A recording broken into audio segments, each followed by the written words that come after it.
Hay noches en las que el alma no sabe llorar en voz alta y sin embargo por dentro está gritando. Hay días en los que uno se peina, se arregla, sonríe, saluda, va al trabajo, sirve, cocina, maneja, responde mensajes y por dentro siente que algo le aprieta el pecho como una mano invisible. No siempre se llama depresión. A veces se llama temor, a veces se llama miedo al futuro, a veces se llama miedo a perder lo que amas, a veces se llama miedo a la enfermedad, miedo a la escasez, miedo a quedarte solo, miedo a no estar a la altura, miedo a que tus hijos se descarrilen, miedo a que el matrimonio no aguante, miedo a que Dios guarde silencio demasiado tiempo. Y hoy vengo a hablarte de ese lugar. No al lugar religioso que sabe decir amén en el momento correcto. Vengo a hablarle al rincón del corazón donde has estado peleando en secreto, al rincón donde a veces te acuestás con los ojos cerrados y la mente encendida, al lugar donde el cuerpo está cansado, pero la cabeza no se detiene, al sitio donde las preguntas hacen más ruido que las respuestas. Y ahí, justamente ahí, hoy quiero decirte algo con toda la convicción de mi alma. Dios sigue teniendo poder para romper toda cadena de temor en tu vida.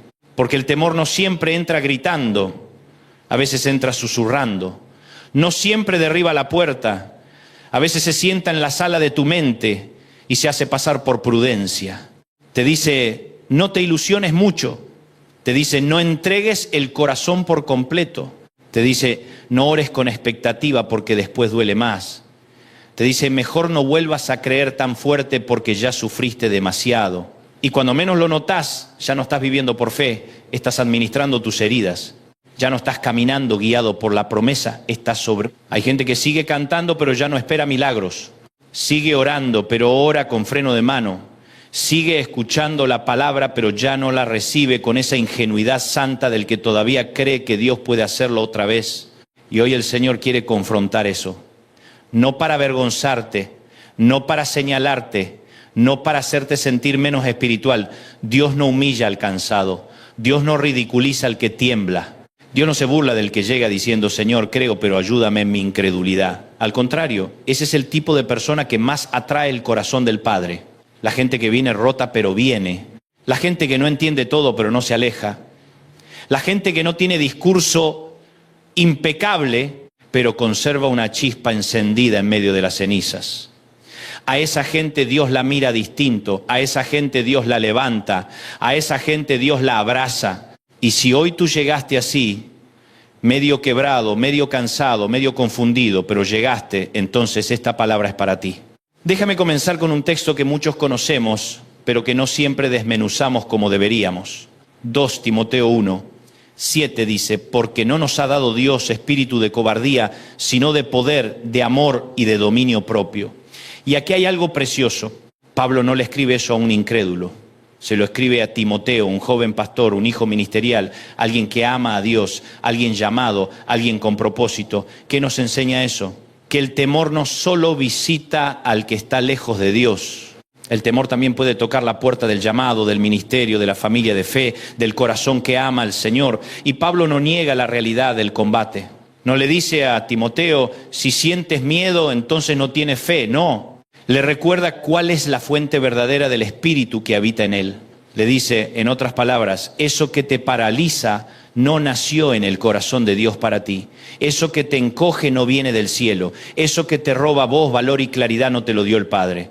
La palabra griega que aparece allí para cobardía o temor es deilía. Y los estudios léxicos muestran que no se trata de una reverencia sana, sino de una timidez paralizante, de una cobardía que retrocede, de un miedo que se achica frente a la presión. No habla del santo temor de Dios. Habla de ese miedo que te hace encogerte, esconderte, dejar de hablar, dejar de creer, dejar de avanzar. Es el miedo que te hace negociar convicciones. El miedo que te hace bajar la mirada cuando deberías levantar la fe. El miedo que te hace pensar que vas a caer antes de pelear. Y Pablo le dice a Timoteo, eso no te lo dio Dios. Qué frase tan simple y tan liberadora. Porque hay cosas que uno rompe cuando logra identificar su origen. Hay cadenas que empiezan a aflojarse cuando dejas de llamar prudencia a lo que en realidad es pánico. Cuando dejas de llamar humildad a lo que en realidad es inseguridad. Cuando dejas de llamar realismo a lo que en realidad es incredulidad maquillada. Ahora bien, la Biblia sí habla de otro tipo de temor. En el Antiguo Testamento aparece muchas veces la palabra hebrea yaré, que puede significar temer, reverenciar, estar sobrecogido. Según el contexto, puede referirse al miedo ante un peligro o a la reverencia correcta delante de Dios. Y ahí está la diferencia. El temor santo no te aleja del Señor, te acerca. El temor santo no te encadena, te ordena. El temor santo no te roba la voz, purifica tu lenguaje. El temor santo no te hunde en ansiedad, te coloca en reverencia. También aparece otra palabra fuerte, pachat, que transmite una idea más visceral, más intensa, casi de sobresalto o pavor. Ese temblor que te toma el cuerpo cuando una noticia te golpea, cuando algo te sacude, cuando el alma siente que el piso se mueve. La Escritura conoce ambos lenguajes. La Biblia no es ingenua. La palabra sabe lo que es el temblor humano, sabe lo que es el corazón acelerado, sabe lo que es la noche larga, sabe lo que es la sensación de amenaza. Pero justamente por eso la Biblia no te niega el combate, te anuncia el remedio. Y el remedio divino no es fingir fortaleza, el remedio divino es entrar en oración.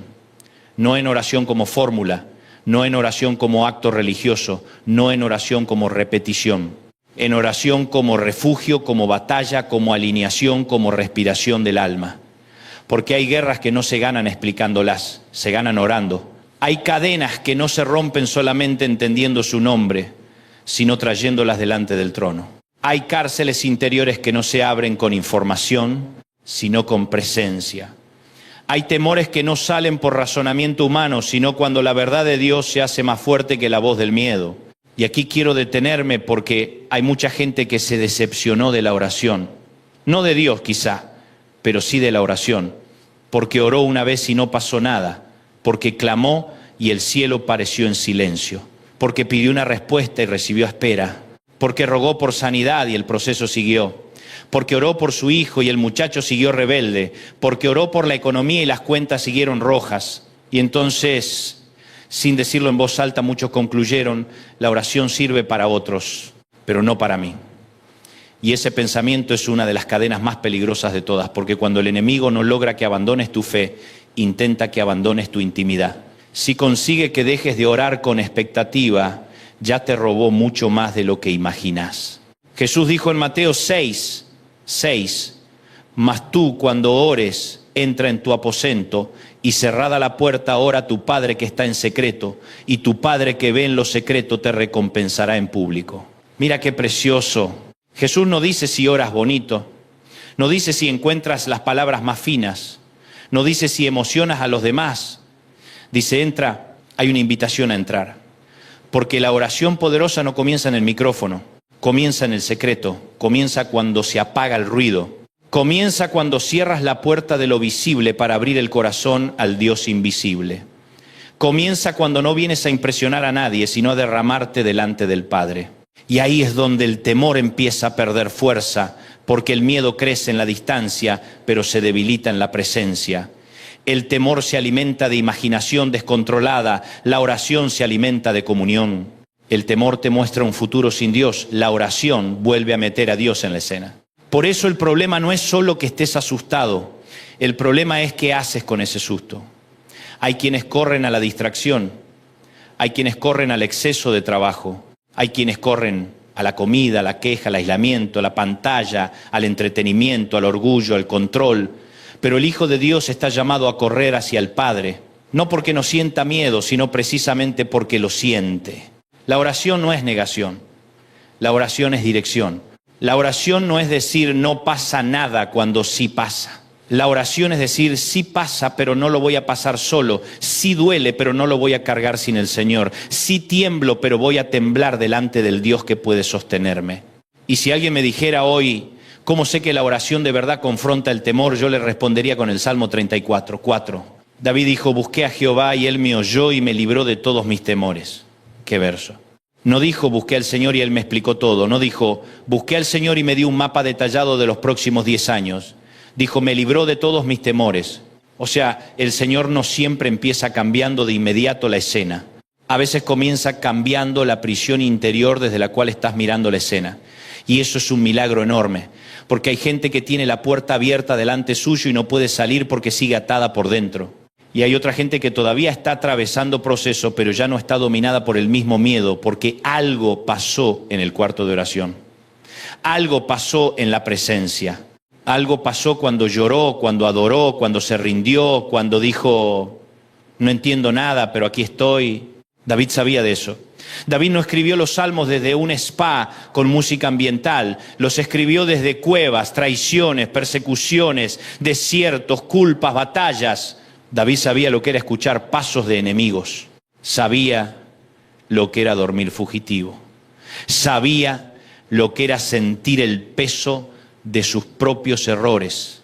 Y aún así pudo decir, busqué a Jehová, no negó el miedo, lo llevó al lugar correcto.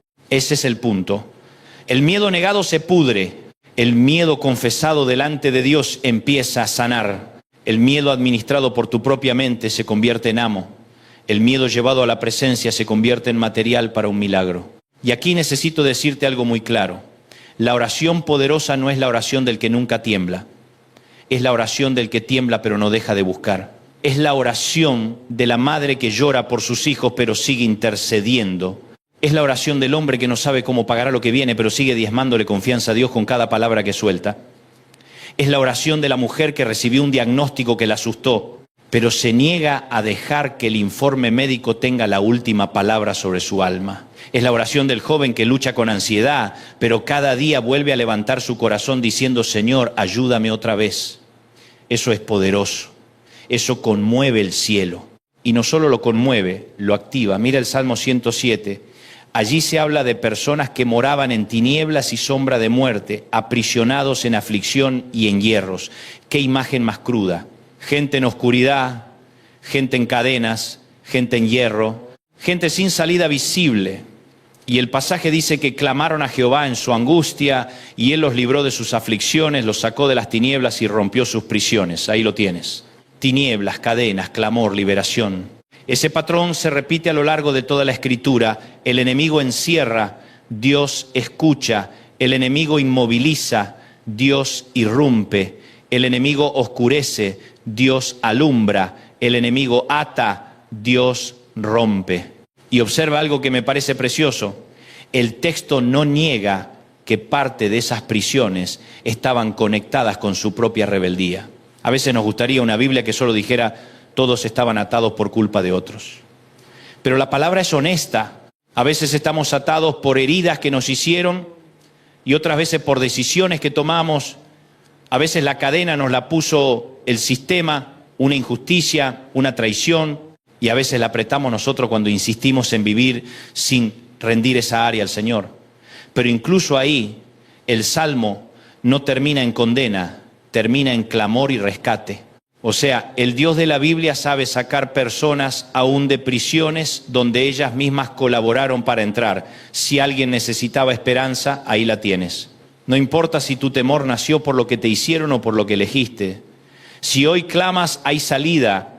Si hoy vuelves al Padre, hay misericordia. Si hoy te rindes, hay cadenas que pueden romperse.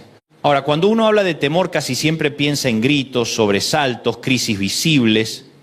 Pero muchas veces el temor trabaja de manera más refinada, se vuelve temor al rechazo. Proverbios 29, 25 dice que el temor del hombre pondrá lazo, mas el que confía en Jehová será exaltado. El temor del hombre, no el temor al diablo, no el temor a la enfermedad, el temor del hombre. Ese miedo a lo que dirán, ese miedo a decepcionar, ese miedo a quedar mal, ese miedo a perder aprobación. Ese miedo a que te juzguen, a que te etiqueten, a que te señalen. ¿Y cuánta gente vive cautiva ahí? No toma decisiones por convicción, sino por presión. No obedece a Dios por completo porque todavía consulta demasiado con la opinión ajena. Y eso también es una cadena. Una cadena muy fina, muy elegante, muy aceptada, pero cadena al fin. Hay personas que no están viviendo su llamado porque siguen negociando con el aplauso de los demás. Hay matrimonios que no se sanan porque alguno tiene más miedo al orgullo que amor por la reconciliación. Hay jóvenes que no se rinden de verdad al Señor porque les da miedo cómo los verá su círculo. Hay creyentes que no testifican, no sirven, no avanzan, no emprenden, no se atreven porque viven atrapados en esa prisión del qué pensarán. Y la palabra dice que eso es un lazo, algo que parece pequeño pero inmoviliza. algo que se ve delgado pero atrapa, algo que te condiciona la vida entera si no lo rompes a tiempo. Y entonces aparece otra vez la oración. Porque en la oración uno vuelve a poner la mirada donde corresponde. La oración reordena los tamaños, te hace ver a Dios grande y a los demás en su medida correcta. El problema del temor al hombre es que agranda demasiado al hombre y reduce demasiado a Dios en tu percepción práctica, no en tu teología, en tu percepción diaria. Tú dices que Dios es todopoderoso, pero si una opinión te destruye por completo, entonces esa opinión se volvió más pesada que la voz del Padre dentro de ti. Por eso la oración es tan necesaria, porque en la oración Dios vuelve a ocupar el centro. En la oración el corazón recupera perspectiva. En la oración la mentira pierde volumen. En la oración la identidad se fortalece. En la oración uno vuelve a recordar: yo no vivo para ser aprobado por todos, vivo para obedecer al que me llamó. Quiero llevarte ahora a una escena conmovedora en Marcos 5.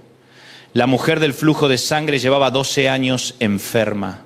12 años.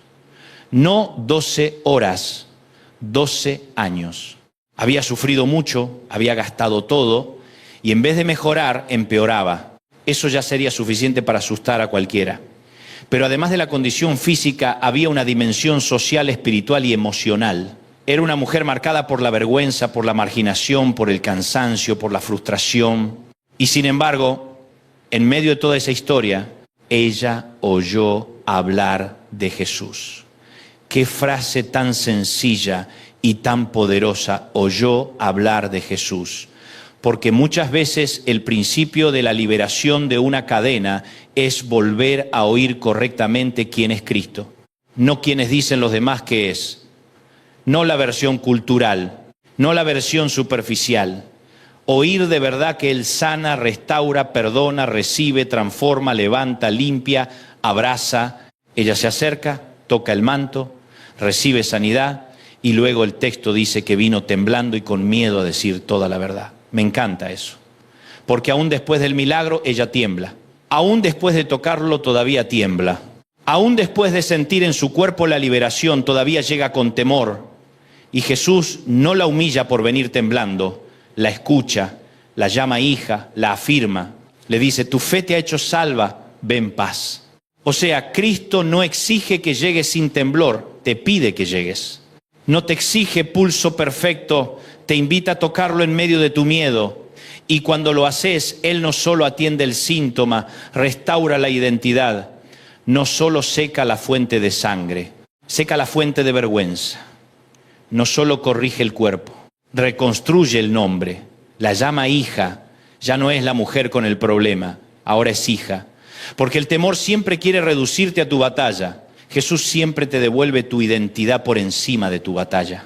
Y si alguien me preguntara qué tiene que ver eso con una oración poderosa, todo. Porque orar poderosamente no es golpear el cielo con fórmulas, es tocar a Cristo con fe honesta. A veces con la voz fuerte, a veces con apenas un susurro, a veces con palabras, a veces con gemidos, a veces con un salmo, a veces con una sola frase: Señor, no doy más. Y eso basta para abrir una conversación con el cielo.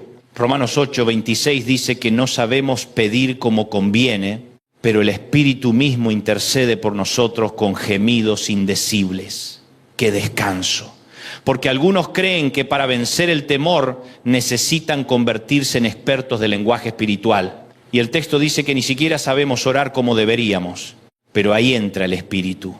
Ahí entra la ayuda divina. Ahí entra el cielo a favor de nuestra debilidad. No a favor de nuestra actuación, a favor de nuestra debilidad. Eso significa que cuando te arrodillas y no sabes cómo ordenar el dolor, el Espíritu sí sabe. Cuando tu cabeza es una nube y tu alma no encuentra estructura, el Espíritu sí sabe. Cuando todo en ti es un nudo, el Espíritu sí sabe traducir ese nudo delante del Padre. Esto es maravilloso porque la oración poderosa no depende exclusivamente de tu elocuencia, depende de la fidelidad de Dios y de la intercesión del Espíritu Santo. Por eso no te quedes callado por sentirte inadecuado. No abandones el altar por no saber orar bonito. Habla como puedas, llora si hace falta, Quédate en silencio reverente si no salen palabras, pero no te vayas de la presencia.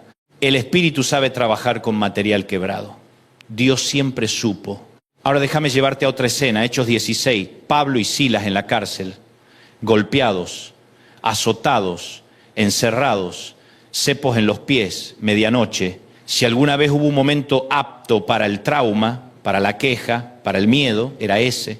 Y sin embargo la Biblia dice que a medianoche oraban y cantaban himnos a Dios y los presos los oían. Y de repente vino un gran terremoto, se sacudieron los cimientos de la cárcel, se abrieron las puertas y las cadenas de todos se soltaron. Ahora, yo quiero que notes algo. Las cadenas se rompieron en un ambiente de oración y adoración, no de negación. Pablo y Silas no estaban diciendo, no nos duele, les dolía. No estaban diciendo, qué lindo hotel, era una cárcel.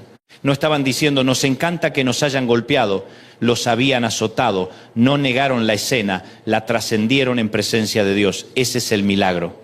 Hay una alabanza que nace cuando todo va bien, y gloria a Dios por ella. Pero hay otra alabanza que nace en la medianoche del alma, y esa tiene un peso especial. Hay una oración que uno hace cuando todo está acomodado, y está bien. Pero hay otra oración que se hace cuando no hay explicación, cuando no hay comodidad, cuando no hay garantías, cuando no hay salida visible. Y esa oración hace temblar cimientos. Porque la oración en el dolor revela de quién dependes de verdad. La adoración en la oscuridad anuncia a los principados que no pudieron apagar tu fe. La canción en la cárcel proclama que el entorno no tuvo la última palabra sobre tu identidad. Y me impresiona que el texto dice que los otros presos los oían. Siempre hay alguien oyendo cómo atraviesas tu noche. Tus hijos oyen, tu familia oye, tus amigos oyen, la iglesia oye, el infierno oye, el cielo oye. Y cuando alguien ve que tú, aún con cepos, aún con preguntas, aún con lágrimas, sigues elevando oración, eso predica más que 1000 discursos. Porque revela que tu confianza no estaba pegada a la comodidad, estaba pegada a Cristo. Y muchas veces la oración poderosa que rompe tus cadenas termina soltando también las de otros. En Hechos 16 no solo se abrió una puerta, se soltaron las cadenas de todos.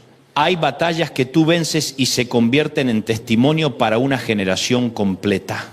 Pero alguien dirá, yo no sé cómo cantar en la noche. Nadie te pidió fingir euforia. No se trata de negar el dolor. Se trata de no permitir que el dolor te dicte toda la liturgia del alma. Se trata de decir, me duele pero no dejaré de orar. Me asusta pero no dejaré de adorar. No sé cómo terminará esto, pero no dejaré de creer que Dios sigue siendo Dios. Ahí empieza a quebrarse el poder del temor, porque el temor quiere monopolizar tu lenguaje.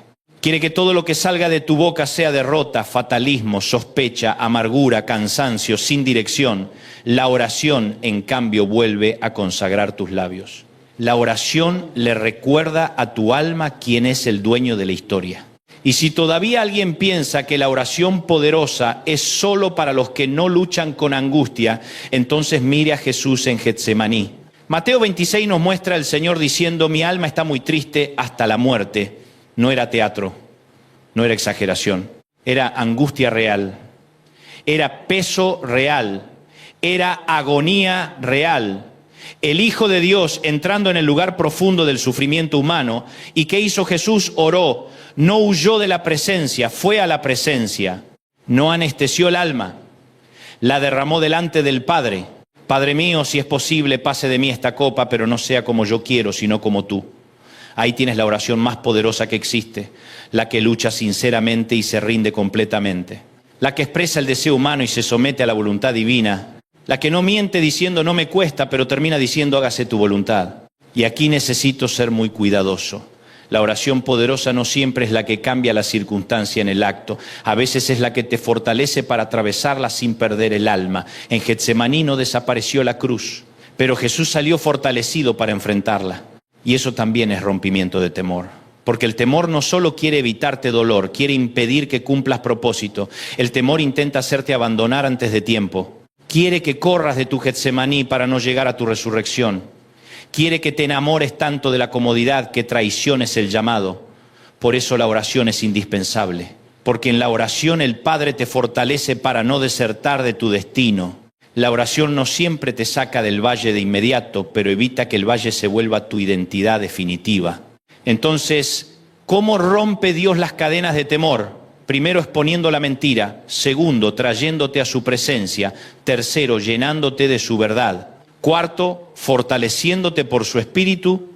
Y quinto, enseñándote a pelear. Porque sí, la vida cristiana también es guerra espiritual. Efesios 6:11 dice: vestíos de toda la armadura de Dios para que podáis estar firmes contra las acechanzas del diablo. Los comentarios bíblicos resaltan la idea de la armadura completa, la panoplia entera. No una pieza sí y otras no, completa. Porque el enemigo no siempre ataca de frente, usa acechanzas, estrategias, sutilezas. Y una de sus armas predilectas es el temor. Te siembra escenarios, te lanza pensamientos, te pinta futuros sin presencia, te hace suponer derrotas antes de la batalla, te dice no podrás, te dice ya es tarde, te dice no cambias más, te dice tus hijos ya no volverán, te dice tu casa no se restaurará, te dice lo tuyo terminó. Y si no estás vestido con verdad, justicia, fe, salvación, palabra y oración, terminas peleando desnudo en áreas donde deberías estar cubierto. La oración en Efesios no aparece como un detalle final decorativo. Aparece como respiración constante de toda la armadura. Ora en todo tiempo, dice Pablo. Porque puedes tener información doctrinal, pero sin oración, esa información no se vuelve fortaleza práctica. Puedes conocer versículos, pero sin oración no siempre sabrás aplicarlos en la hora del temblor. Puedes cantar canciones de fe, pero sin oración diaria tu interior puede seguir desprotegido. El creyente que ora se viste. El creyente que descuida el altar, aunque tenga años de iglesia, empieza a exponerse. Y cuando digo altar no hablo de religiosidad, hablo de ese lugar donde tu corazón se vuelve a alinear con el cielo.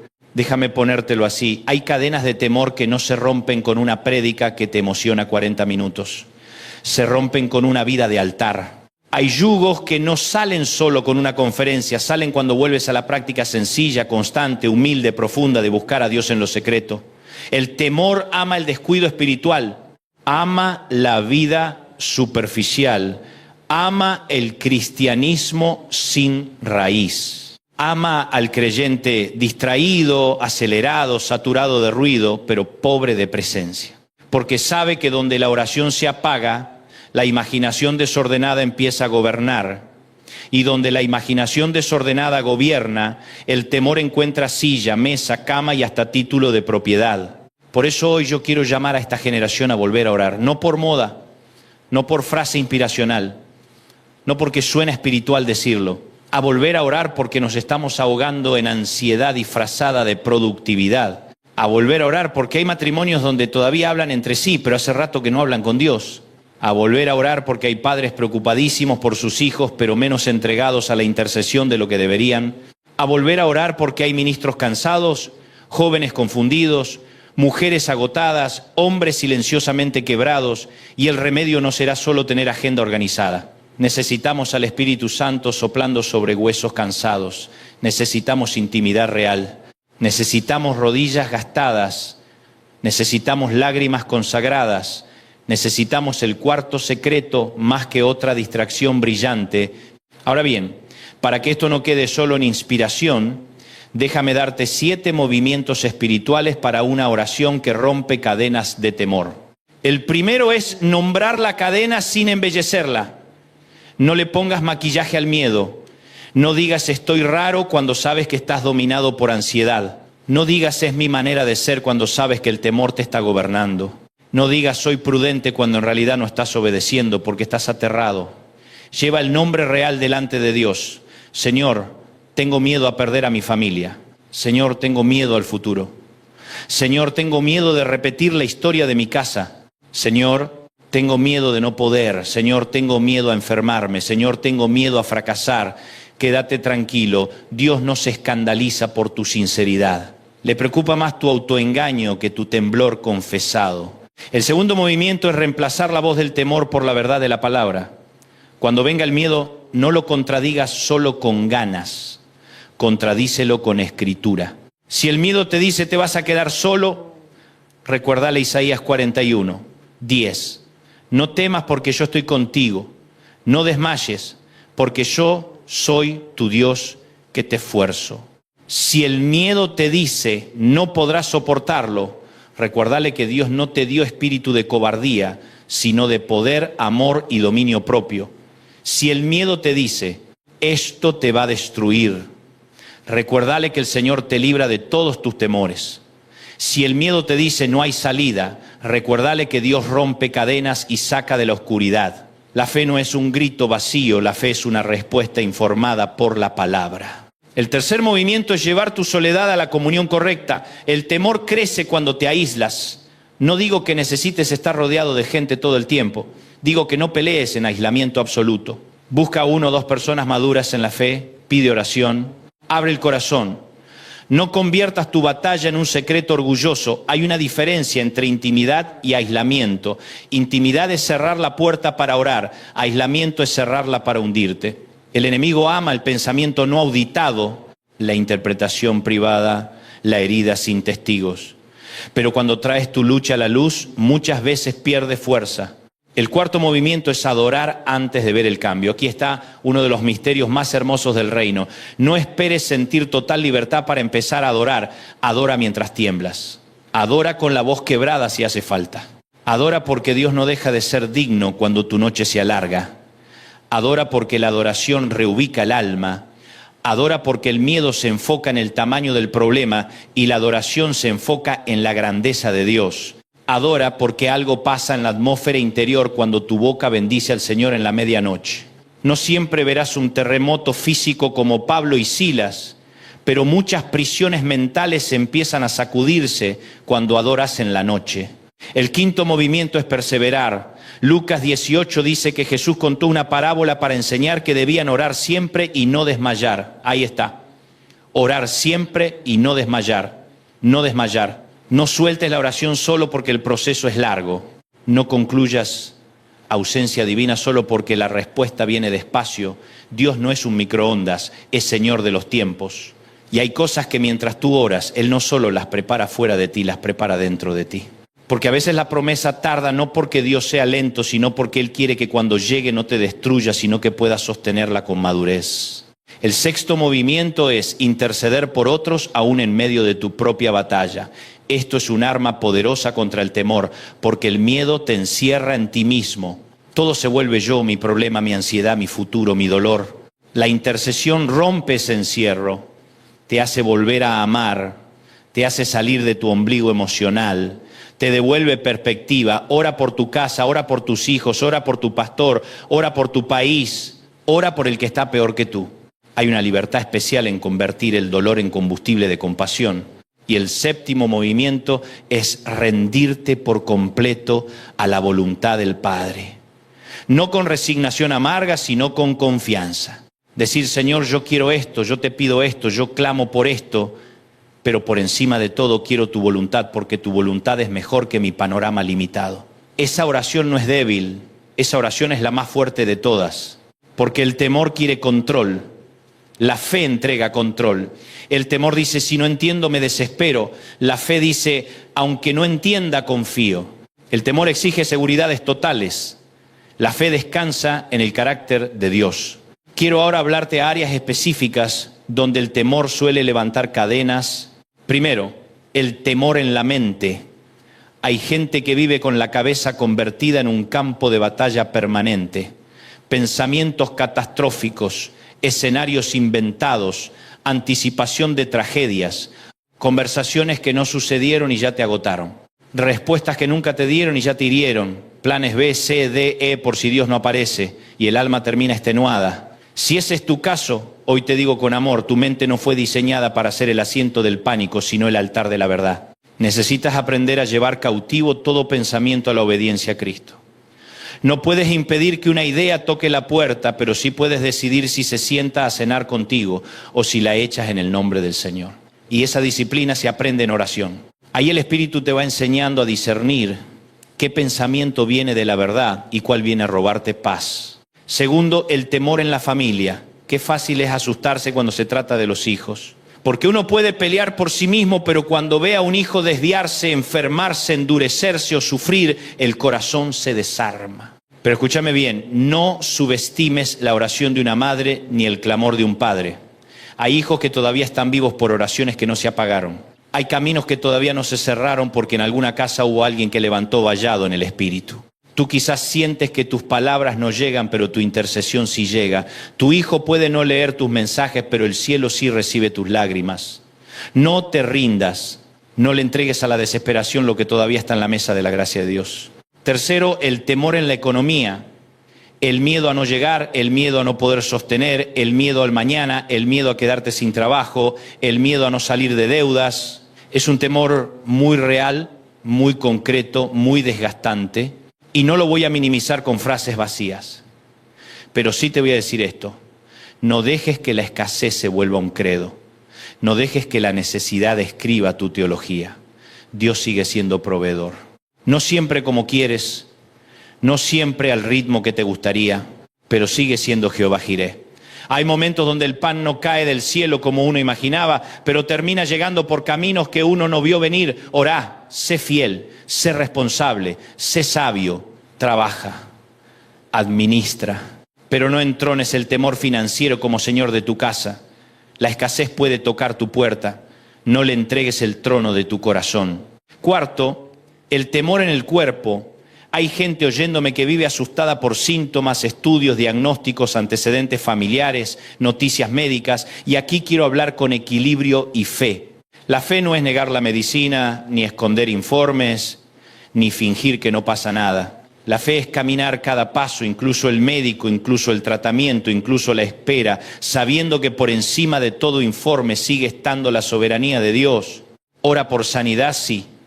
Clama por intervención divina, sí. Cree, sí. Pero no dejes que el diagnóstico se vuelva tu identidad. Eres más que un resultado, eres más que un proceso, eres más que una estadística. Y aunque atravieses valle, no lo atraviesas sin el pastor. Quinto, el temor al pasado. Qué cadena espantosa es esa sensación de que lo peor de ti ya definió todo. Gente que dice, yo ya arruiné demasiado, yo ya pequé demasiado, yo ya me equivoqué demasiado. Dios puede usar a otros, pero no a mí. Mira la Biblia entera y dime si ese es el patrón de Dios. Moisés tuvo pasado, David tuvo pasado, Pedro tuvo pasado, la mujer samaritana tenía pasado, Pablo tenía pasado, y aún así la gracia escribió capítulos nuevos. El temor usa tu pasado como sentencia, Dios usa el arrepentimiento como puerta. No te digo que el pecado no tenga consecuencias, te digo que la misericordia de Dios sigue siendo más grande que tu peor capítulo cuando vienes a Él con un corazón rendido. Sexto, el temor al futuro, esa nube espesa de no saber qué viene. Y aquí es donde quiero decirte algo pastoral. Gran parte de nuestra angustia nace de querer vivir hoy el dolor de mañanas que todavía no llegaron. El temor es un pésimo profeta. Te anuncia tragedias que nunca ocurren y te roba energía para obedecer en el presente. Jesús dijo que basta cada día su propio mal. O sea, deja de cargar marzo en enero. Deja de cargar 5 años en una tarde. Deja de vivir 40 escenarios en una sola noche. La gracia de Dios no se entrega por adelantado para temporadas imaginarias. La gracia se manifiesta día a día, pan diario, fuerza diaria, misericordia nueva cada mañana. No necesitas hoy toda la fuerza de dentro de 10 años. Necesitas la fidelidad de hoy. Y para hoy el Padre la tiene. Séptimo, el temor espiritual. Ese miedo a no dar la talla, a no perseverar, a no ser suficiente, a no poder sostener una vida de santidad, a no escuchar bien a Dios, a equivocarte demasiado. Déjame decirte algo, liberador. La vida cristiana no se sostiene en tu autosuficiencia, sino en la gracia de Cristo y en el poder del Espíritu. Claro que hay disciplina, claro que hay obediencia, claro que hay responsabilidad. Pero al final de todo, quien te sostiene es el Señor. La salvación no comenzó por tus méritos, ni se mantendrá por tu perfección. Descansa en Él. Camina con reverencia. Arrepiéntete rápido cuando falles. Vuelve al Padre. Pero no vivas bajo una espiritualidad de terror. Perfecto amor echa fuera el temor, dice 1 Juan 4, 18. El amor maduro de Dios expulsa el miedo servil. No porque elimina toda reverencia, sino porque arranca del alma esa sensación de vivir permanentemente esperando castigo. Y qué contraste tan glorioso. Perfecto amor echa fuera el temor. No dice que lo educa un poquito, no dice que lo administra dice que lo echa fuera. Porque cuando uno entiende de verdad el amor de Dios, muchas cadenas empiezan a crujir. El que sabe que es hijo ora distinto, el que sabe que es amado interpreta distinto el silencio. El que sabe que el Padre sigue cerca aunque no entienda el proceso atraviesa la noche de otra manera. Ahí cambia todo. Porque el temor siempre te sugiere abandono. El amor de Dios te confirma compañía. El temor te dice, estás solo en esto. El amor te dice, yo estoy contigo. El temor te dice, no saldrás. El amor te dice, te sostendré con mi diestra. El temor te dice, esto terminará contigo. El amor te dice, mayor es el que está en ti. A esta altura quizás alguien diga, pero ¿y si ya intenté orar y sigo sintiendo miedo? Entonces sigue viniendo, sigue. La meta no es sentirte invulnerable en una oración. La meta es no entregarle el gobierno de tu vida al miedo. Hay temores que se quiebran en un momento, hay otros que se desmantelan por capas, hay cadenas gruesas que Dios rompe de un golpe y hay fortalezas mentales que se derrumban mientras perseveras en la verdad. Pero en ambos casos el principio es el mismo. No abandonas la presencia, no sueltas el altar, no renuncias a la conversación con el Padre. Vuelves y vuelves y vuelves, y cada vez que vuelves el temor pierde un poco de territorio. Hay algo que me conmueve mucho. A veces esperamos que el milagro sea alrededor y Dios empieza haciéndolo dentro. Tú esperas que cambie la escena y Dios empieza cambiando tu respiración interior. Tú esperas que se abra la puerta y Dios empieza desactivando el pánico. Tú esperas que desaparezca el mar y Dios primero fortalece tu fe para caminar mientras el mar sigue delante. Y eso no es menos milagroso. Hay gente que hoy no ha visto todavía todos los cambios externos que sueña, pero ya no está dominada por la misma opresión interior de hace meses. Y eso ya es una evidencia de que Dios está obrando. No la desprecies, celébrala. Hay cadenas que ya no aprietan igual, hay noches que ya no te destruyen igual. Hay pensamientos que ya no gobiernan igual. Eso también es el reino avanzando. Y ahora quiero hablarle a los que llevan tiempo fingiendo fortaleza. A los que son el soporte de otros, a los que siempre animan, a los que aconsejan, a los que oran por todos, a los que sirven sin faltar, a los que parecen columnas. Escúchame, tú también necesitas un lugar donde dejar de actuar fuerte. Tú también necesitas un Getsemaní. Tú también necesitas hablar con honestidad delante de Dios. No te conviertas en héroe de utilería. No te acostumbres a hacer medicina para todos y veneno silencioso para ti mismo. Deja que el Señor te pastoree a ti también. Deja que el Espíritu ministre tu interior. Deja que la palabra te sostenga. Los valientes también lloran.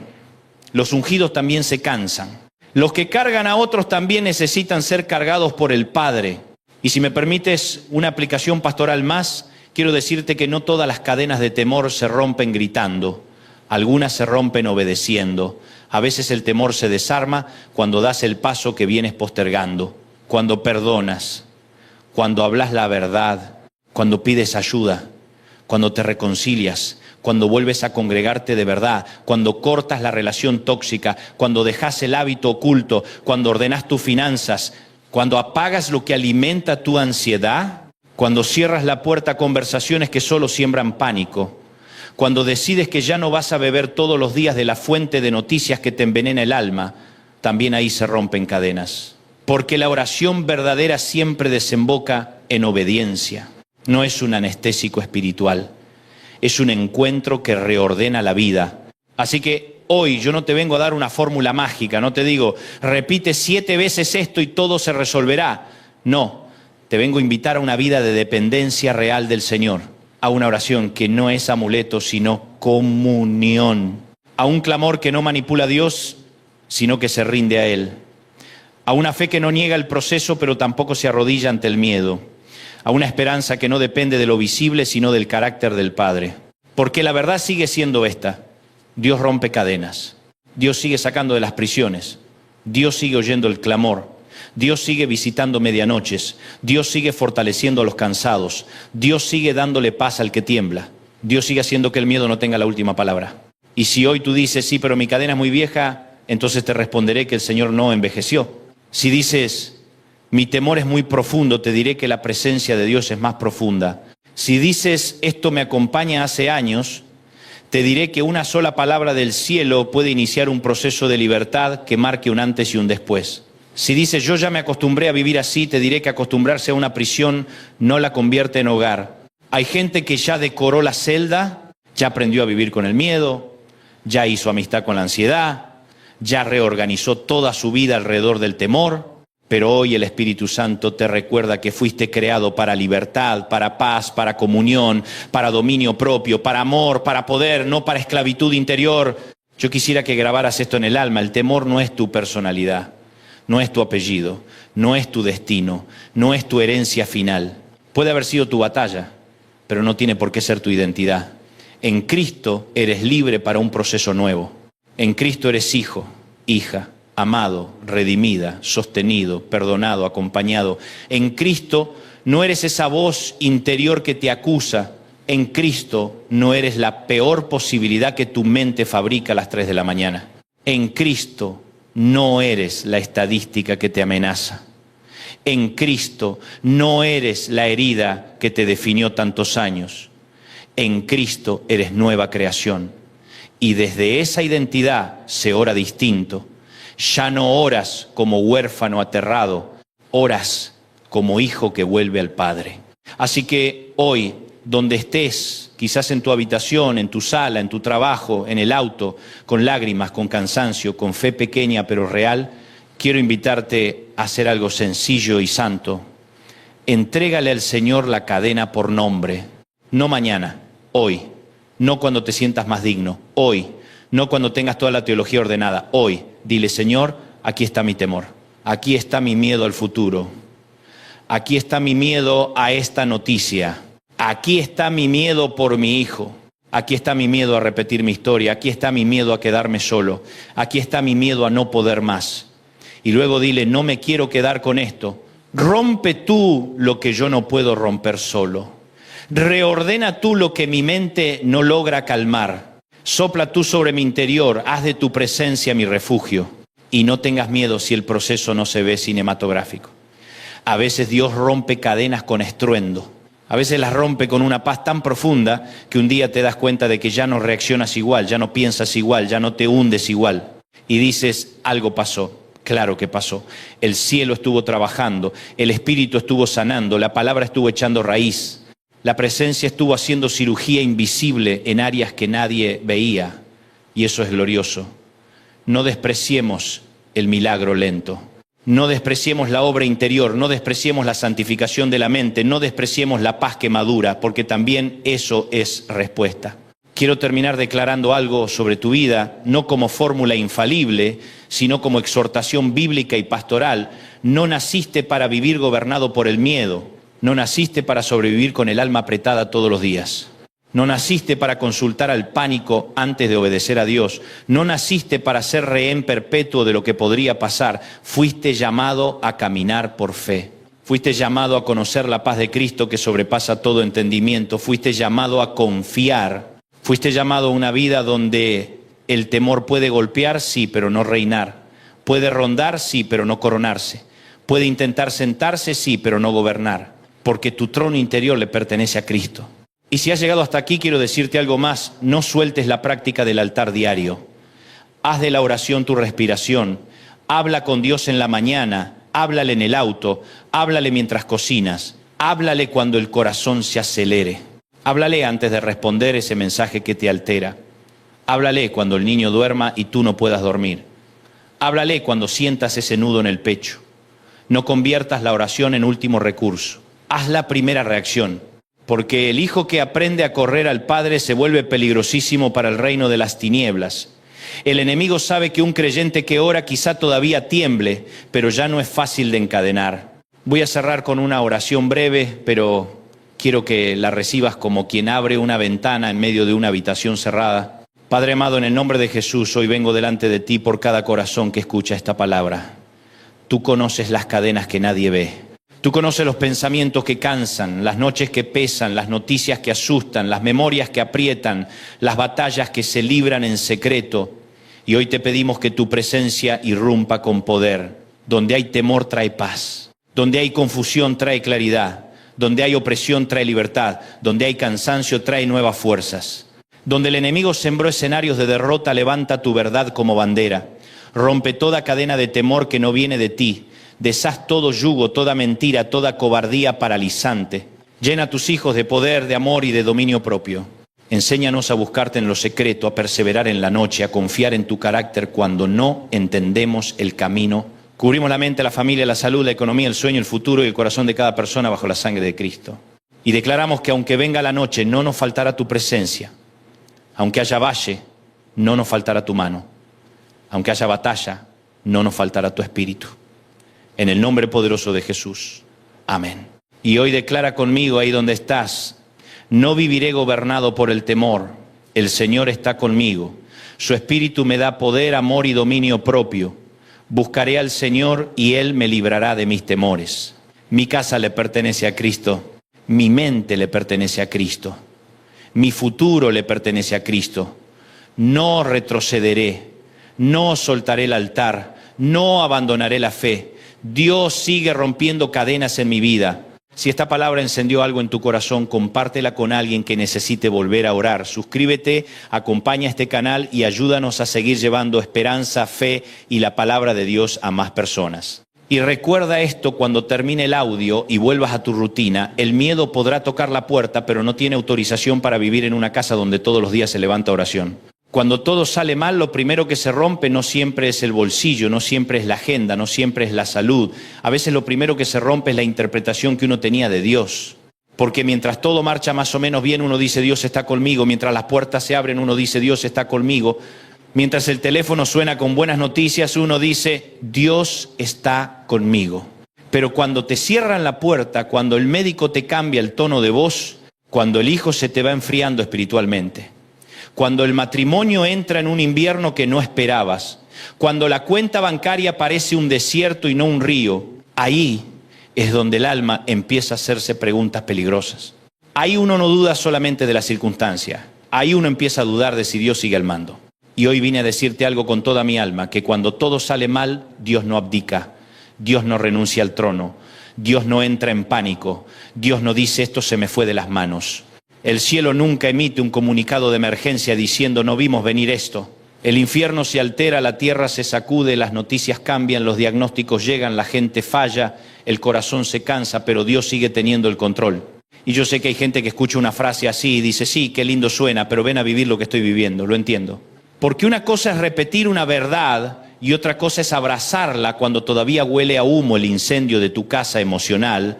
Una cosa es cantar Dios tiene el control cuando todo está en orden, y otra muy distinta es decirlo con lágrimas. Pero precisamente ahí es donde la fe deja de ser eslogan y se convierte en columna vertebral.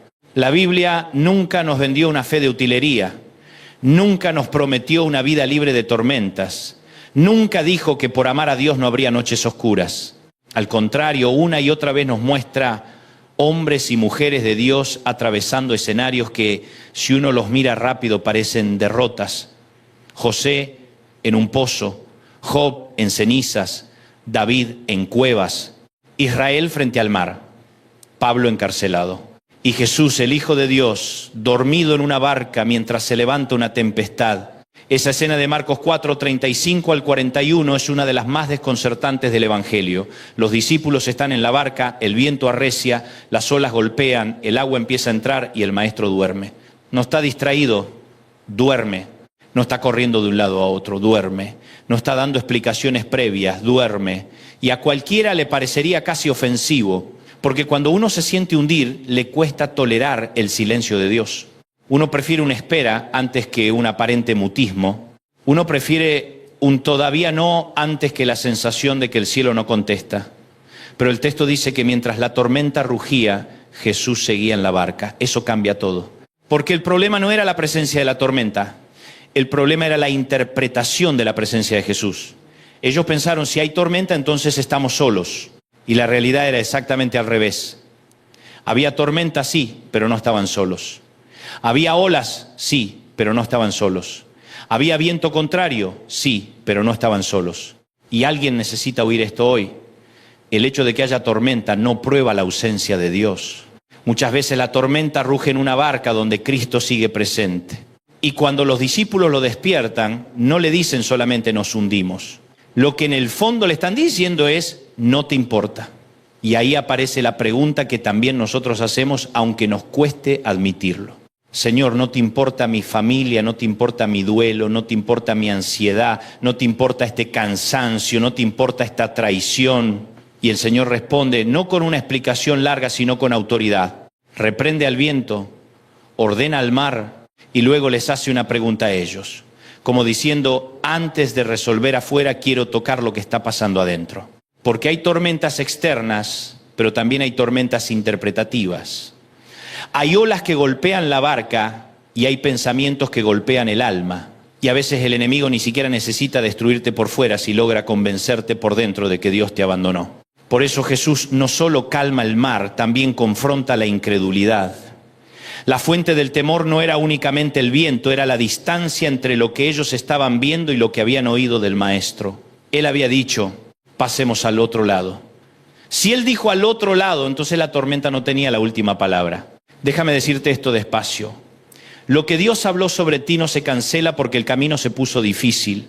Lo que Dios prometió no se evapora porque aparecieron olas. La tormenta puede sacudir el trayecto, pero no puede anular la palabra de Dios. Ahora bien, cuando hablamos del control de Dios, no estamos diciendo que todo lo malo sea bueno. No estamos llamando luz a las tinieblas. El dolor duele, la pérdida duele, la enfermedad duele. El abandono duele. José no dijo que el pozo era agradable. Job no dijo que perder hijos era liviano. Jesús no dijo que la cruz era cómoda. La fe bíblica no niega la realidad, la atraviesa. Por eso me gusta tanto Génesis 50:20. José mira a sus hermanos, los mismos que lo habían vendido, y les dice algo que solo puede brotar de una teología madura y de un corazón sanado. Vosotros pensasteis mal contra mí, mas Dios lo encaminó a bien. No dijo que ellos hicieron bien, no dijo que el mal no existió, no dijo que la injusticia fue imaginaria, no maquilló la herida, reconoció el mal pero levantó la vista por encima del mal, como diciendo, lo que ustedes hicieron fue perverso, pero no fue definitivo, porque por encima de la maldad humana había una providencia divina. Eso es soberanía. No que el mal deje de ser mal, sino que el mal no logra destronar el propósito de Dios. Eso es providencia. Que aun cuando los hombres actúan con malicia, Dios sigue siendo suficientemente grande como para torcer la historia hacia su propósito. Lo que para otros fue un pozo, para Dios era un corredor. Lo que parecía entierro era siembra. Lo que parecía final era proceso. Y aquí tengo que hacer una aclaración importante. Romanos 8:28 no dice que todas las cosas son buenas. Dice que Dios hace que todas las cosas cooperen para bien a los que le aman. Hay una diferencia enorme. El duelo no es bueno. La traición no es buena, la injusticia no es buena, la aflicción no es buena en sí misma, pero Dios, en su soberanía, puede hacer que incluso aquello que lloraste termine obrando en una dirección redentora. Él no desperdicia nada, ni tu noche, ni tu desierto, ni tu quebranto, ni tu espera. Hay personas que están enojadas porque creyeron que si Dios tenía el control, entonces el sufrimiento jamás tocaría su puerta. Pero la Biblia no presenta el control de Dios como la ausencia automática de aflicción. Lo presenta como su gobierno en medio de la aflicción. Salmo 46:1 no dice, Dios evitará toda tribulación. Dice, Dios es nuestro amparo y fortaleza, nuestro pronto auxilio en las tribulaciones, no fuera de ellas, en ellas. Eso es más profundo. Porque una fe infantil dice, si Dios me ama no habrá fuego. Pero una fe madura dice, si Dios me ama, aún en el fuego Él estará conmigo. Isaías 41:10 lo dice con una ternura feroz. No temas porque yo estoy contigo. No desmayes porque yo soy tu Dios que te esfuerzo. Siempre te ayudaré. Siempre te sustentaré con la diestra de mi justicia. Qué palabra maravillosa. No dice, nunca sentirás miedo, dice, no temas porque hay alguien mayor que el motivo de tu temor. No dice, nunca te debilitarás, dice, yo te esfuerzo. No dice, jamás necesitarás sostén, dice, yo te sustentaré. O sea, el control de Dios no siempre se ve como una salida inmediata. A veces se ve como una mano que no te deja caer del todo. Y aquí quiero detenerme en algo. Muchas veces nosotros pedimos liberación y Dios responde con fortalecimiento. Pedimos que quite el peso y Dios añade espalda. Pedimos que remueva la batalla y Dios imparte resistencia. Pedimos que apague el fuego y Dios se mete con nosotros al horno. Y como nosotros queríamos otra clase de milagro, no reconocemos el que ya empezó, pero no subestimes el milagro de seguir de pie. No subestimes la gracia de no haberte vuelto loco. No subestimes el hecho de que lloraste, sí, pero no te rendiste. No subestimes que sigues respirando, adorando, levantándote, creyendo. A veces el primer milagro no es que cambie la circunstancia. A veces el primer milagro eres tú, siendo sostenido por Dios en medio de lo que debía haberte destruido. Pablo lo dijo en 2 Corintios 4, 8 y 9 con una honestidad brutal, que estamos atribulados en todo mas no angustiados, en apuros mas no desesperados, perseguidos mas no desamparados, derribados, pero no destruidos. Me encanta porque no romantiza el ministerio, no finge invulnerabilidad, no actúa como si la fe eliminara la fragilidad humana. Dice atribulados, dice en apuros, dice perseguidos, dice derribados. Pero luego agrega 4 gloriosos no angustiados, no desesperados, no desamparados, no destruidos. Como si dijera, sí, la presión existe, pero no manda. Sí, el golpe dolió, pero no definió mi final. Sí, caí, pero no quedé abandonado en el piso. Eso también es control divino. No que nunca te derriben, sino que no te destruyan. No que nunca llores, sino que no pierdas la esperanza. No que nunca cruces un valle, sino que no hagas del valle tu dirección permanente. Y si hablamos de valles, no podemos evitar pensar en Job. Qué libro incómodo. Porque nos gustaría una fórmula rápida y Job nos da un proceso largo. Nos gustaría una respuesta instantánea y Job nos da preguntas. Nos gustaría una explicación clínica y Job nos da misterio. Pero entre todas las cosas que ocurren en ese libro hay algo claro. El sufrimiento de Job no significó que Dios hubiera perdido el control. El cielo no estaba desordenado. El dolor de Job no fue evidencia de caos divino. Había una historia más grande que Job no alcanzaba a ver. Yo sé que eso no resuelve el dolor automáticamente, pero sí nos ayuda a dejar de pensar que toda adversidad es castigo. No toda tormenta es consecuencia de una desobediencia puntual. No todo valle es disciplina. No toda demora es rechazo. A veces simplemente estamos viviendo en un mundo quebrado y siendo formados por un Dios soberano. Y mira lo que dijo Job en medio del colapso. Jehová dio y Jehová quitó. Sea el nombre de Jehová bendito en Job 1:21. Eso no es resignación vacía, eso es reverencia en ruinas. Eso es un hombre diciendo, no entiendo nada, pero no voy a coronar a mi dolor como mi Dios. Porque ese es el riesgo, que cuando todo sale mal, terminemos dándole al dolor más autoridad que a la palabra de Dios. Y el dolor grita sí, pero no reina. Hay una palabra griega que ayuda mucho a entender lo que Jesús enseña sobre la ansiedad. La palabra relacionada con el afán, merimna, lleva la idea de una mente dividida, fragmentada, tirada en varias direcciones. Y eso es exactamente lo que pasa cuando perdemos de vista el control de Dios. La mente se nos parte. Una parte está en el ayer, otra en el mañana, otra en la herida, otra en el escenario catastrófico que imaginamos a las 3 de la mañana. El alma deja de habitar un solo lugar. Se convierte en una casa llena de puertas abiertas. Por eso el Señor insiste tanto en la confianza. No porque ignore la realidad, sino porque sabe lo que el afán le hace a la mente humana. La ansiedad te parte en pedazos, te roba el presente, te seca la oración, te altera el cuerpo, te cansa antes de pelear, te hace llorar por guerras que ni siquiera ocurrieron. Y en medio de esa fragmentación Dios ofrece shalom. Y shalom no es solo paz como ausencia de ruido. Shalom es integridad, plenitud, restauración, totalidad. No significa que el mundo alrededor dejó de temblar. Significa que Dios está reconstruyendo por dentro lo que la crisis quiso romper. Por eso puedes estar en medio del caos y aún así experimentar una paz que no nace de las circunstancias, sino de la cercanía de Dios. Nahum 1:7 lo resume con una frase breve y poderosa. Jehová es bueno, fortaleza en el día de la angustia y conoce a los que en él confían. Me conmueve que diga en el día de la angustia, porque ese día existe. La Biblia no lo niega. Sí hay día de angustia. Sí hay día de llamada dolorosa. Sí hay día de velorio, sí hay día de quiebre, sí hay día donde uno ora sin fuerza, pero también hay una fortaleza preparada para ese día. Dios no llega tarde a tus crisis, ya estaba allí antes de que tú llegaras. Y además dice que Él conoce a los que en Él confían, no dice solamente que los identifica, los conoce, sabe cómo lloras, sabe qué frase te dijeron y todavía te arde, sabe en qué parte exacta se te quebró la ilusión, sabe la oración que haces sin palabras, sabe cuántas veces dijiste estoy bien cuando no estabas bien, sabe la batalla mental que no le contaste a nadie, sabe el nombre que escondes detrás de una sonrisa, sabe, y si Él sabe, entonces tu dolor no está huérfano. Ahora déjame decirte algo muy pastoral, que Dios tenga el control no significa que tú siempre vas a entender lo que Él hace.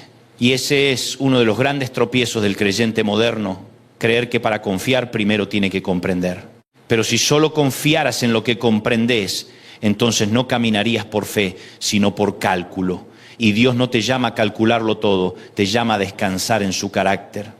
Hay padres que no le explican a un niño cada cirugía, cada mudanza, cada documento que firman, cada decisión financiera, y el niño no entiende todo, pero descansa porque conoce el corazón de su padre.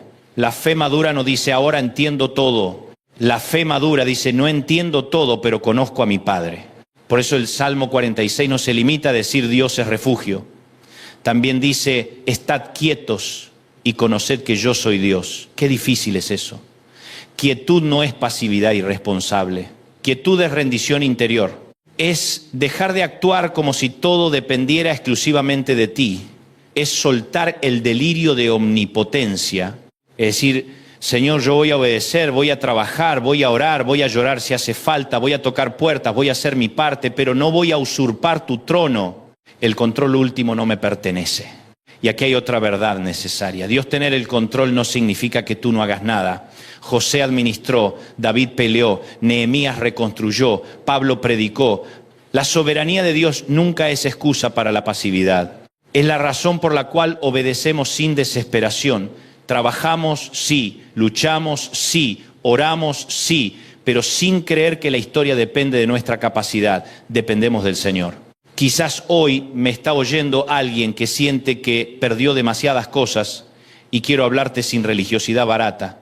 Tal vez perdiste un empleo, tal vez perdiste una relación, tal vez perdiste la salud que antes dabas por hecha, tal vez perdiste la confianza en alguien, tal vez perdiste años intentando sostener algo que finalmente se cayó y el enemigo te susurra, si esto pasó, entonces Dios llegó tarde. No le creas, Dios no llega tarde, Dios llega profundo. Y a veces su obra más grande no es impedir que caiga lo que tú querías conservar, sino revelar que tu vida todavía está en sus manos, aunque ciertas estructuras hayan caído. Hay cosas que tú perdiste y no volverán en la misma forma. Eso también hay que decirlo. A veces la restauración no es retroceso. No todo milagro consiste en volver atrás. A veces Dios no te devuelve a Egipto, te conduce a Canaán. A veces no reconstruye exactamente lo de antes, sino que hace una obra nueva. Y el problema es que tú estás llorando la versión anterior mientras Él ya comenzó a obrar en una versión redimida. No siempre reconocerás el control de Dios porque todo volvió a ser como era. A veces lo reconocerás porque aún después de lo que viviste sigues viendo su mano guiándote hacia un futuro que jamás habrías imaginado.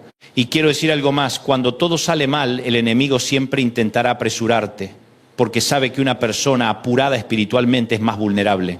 Te dirá, resuelve ya, huye ya, habla ya, firma ya, ríndete ya, abandona ya. Pero Dios no suele pastorear desde la ansiedad. Dios guía con claridad. El infierno empuja, el espíritu dirige, el miedo acelera, la fe discierne. Y una de las formas en que honras el control de Dios es negándote a tomar decisiones definitivas en medio de emociones temporales. No entregues tu destino a una noche amarga. No abandones tu llamado por una semana difícil. No declares muerto lo que Dios todavía está trabajando. No conviertas un capítulo oscuro en el título completo de tu historia. Porque si algo nos muestra la Escritura es que Dios sabe escribir con tinta de resurrección. José pensó que el pozo era el fin, no lo era. David pensó que Saúl lo arrinconaría para siempre, no fue así. Israel pensó que el mar era una pared, no lo era. Marta pensó que 4 días eran demasiado tarde para Lázaro, no lo eran. El diablo pensó que la cruz era victoria definitiva, no lo era. Y aquí está el centro de todo este mensaje. La prueba suprema de que Dios sigue teniendo el control cuando todo parece salir mal es la cruz de Cristo. Porque si hubo un momento en la historia en el que todo parecía salir mal, fue ese.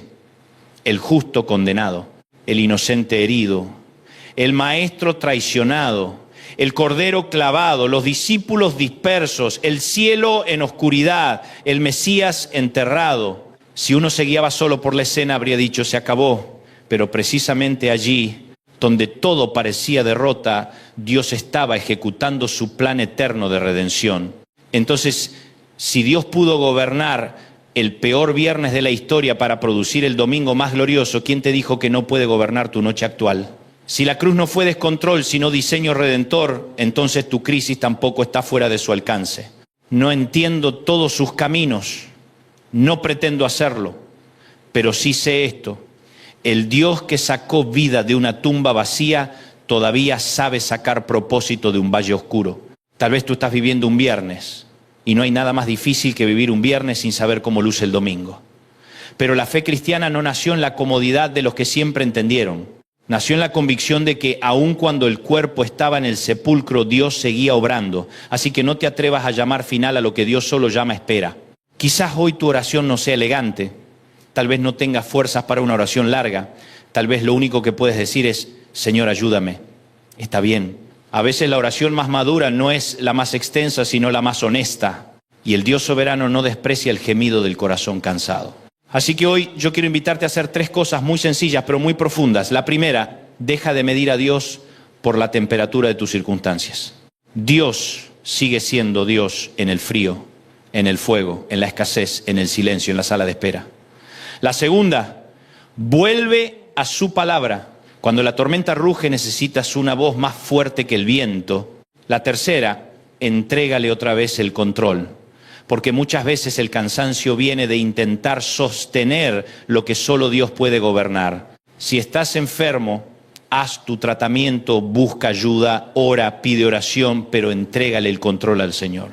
Si estás en crisis financiera, administra, trabaja, ordénate, toca puertas, pero entrégale el control al Señor. Si tu casa está atravesando una tormenta, conversa, pide consejo, pelea por lo correcto, pero entrégale el control al Señor. Si tu alma está rota, busca acompañamiento, busca comunidad, llora lo que tengas que llorar, pero no te sueltes del Señor. Porque cuando todo sale mal, Dios sigue teniendo el control. No parcialmente, no a ratos, no cuando a ti te parece, siempre sobre el viento, sobre el mar, sobre el pozo, sobre la cárcel, sobre el horno, sobre el desierto, sobre la cruz, sobre la tumba, sobre tu historia. Y yo no sé cuál es tu tormenta, pero sí sé quién sigue en la barca. No sé cuál es tu pozo, pero sí sé quién sigue gobernando los ascensos. No sé cuál es tu viernes, pero sí sé quién escribe los domingos. No sé cuál es tu angustia, pero sí sé dónde está tu fortaleza. No sé qué puerta se cerró, pero sí sé que ninguna puerta cerrada deja a Dios sin opciones. No sé qué te hicieron, pero sí sé que el mal de otros no puede anular el propósito del cielo. No sé qué te quitó la paz, pero sí sé que el Señor todavía da shalom en medio del ruido. No sé cuánto has llorado, pero sí sé que no has llorado solo. Entonces levanta la cabeza. No porque niegues el dolor, levántala porque tu Redentor vive. Levántala porque el trono no está vacío. Levántala porque Cristo resucitó. Levántala porque el mismo Dios que sostuvo a José, que sostuvo a Job, que sostuvo a Pablo, que sostuvo a los discípulos en la tormenta, es el mismo que hoy te sostiene a ti. Y si hoy tienes que decirlo con la voz quebrada, dilo igual. Dios sigue teniendo el control. Si hoy tienes que decirlo con lágrimas, dilo igual. Dios sigue teniendo el control. Si hoy tienes que decirlo sin entender nada, dilo igual. Dios sigue teniendo el control. Si el infierno te quiso convencer de lo contrario, respóndele con la palabra, Dios sigue teniendo el control.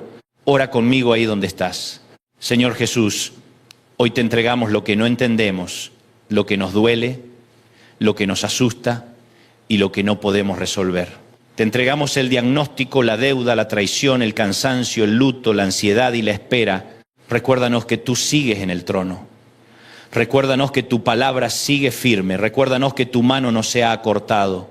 Danos paz en medio del ruido, fe en medio de la tormenta y esperanza en medio de la noche. Fortalece al cansado, sostiene al quebrado. Levanta al que está en el suelo y vuelve a encender al que casi se apaga. Declaramos en el nombre de Jesús que nuestra historia no está en manos del miedo, sino en tus manos soberanas. Amén. Y si esta palabra habló a tu corazón, compártela con alguien más. Suscríbete, deja tu comentario y ayuda a que este mensaje alcance a otra persona que hoy necesita recordar que cuando todo sale mal, Dios sigue teniendo el control. Hay gente que se acuesta pero no descansa. Hay gente que apaga la luz pero no apaga los pensamientos. Hay gente que cierra los ojos pero no logra cerrar la preocupación. El cuerpo está en la cama pero la mente sigue corriendo. El corazón sigue acelerado. El alma sigue de pie, haciendo guardia, como si se relajara un segundo todo se fuera a derrumbar. Y quizá tú eres una de esas personas. Quizá te sonríes delante de todos, cumples con tus responsabilidades, atiendes llamadas, trabajás, sirves, resuelves, abrazas, cocinas, prédicas, estudias, produces. Y sin embargo, cuando te quedas a solas, sientes que por dentro estás agotado. No roto del todo, pero sí cansado. No muerto, pero sí drenado. No derrotado, pero sí harto.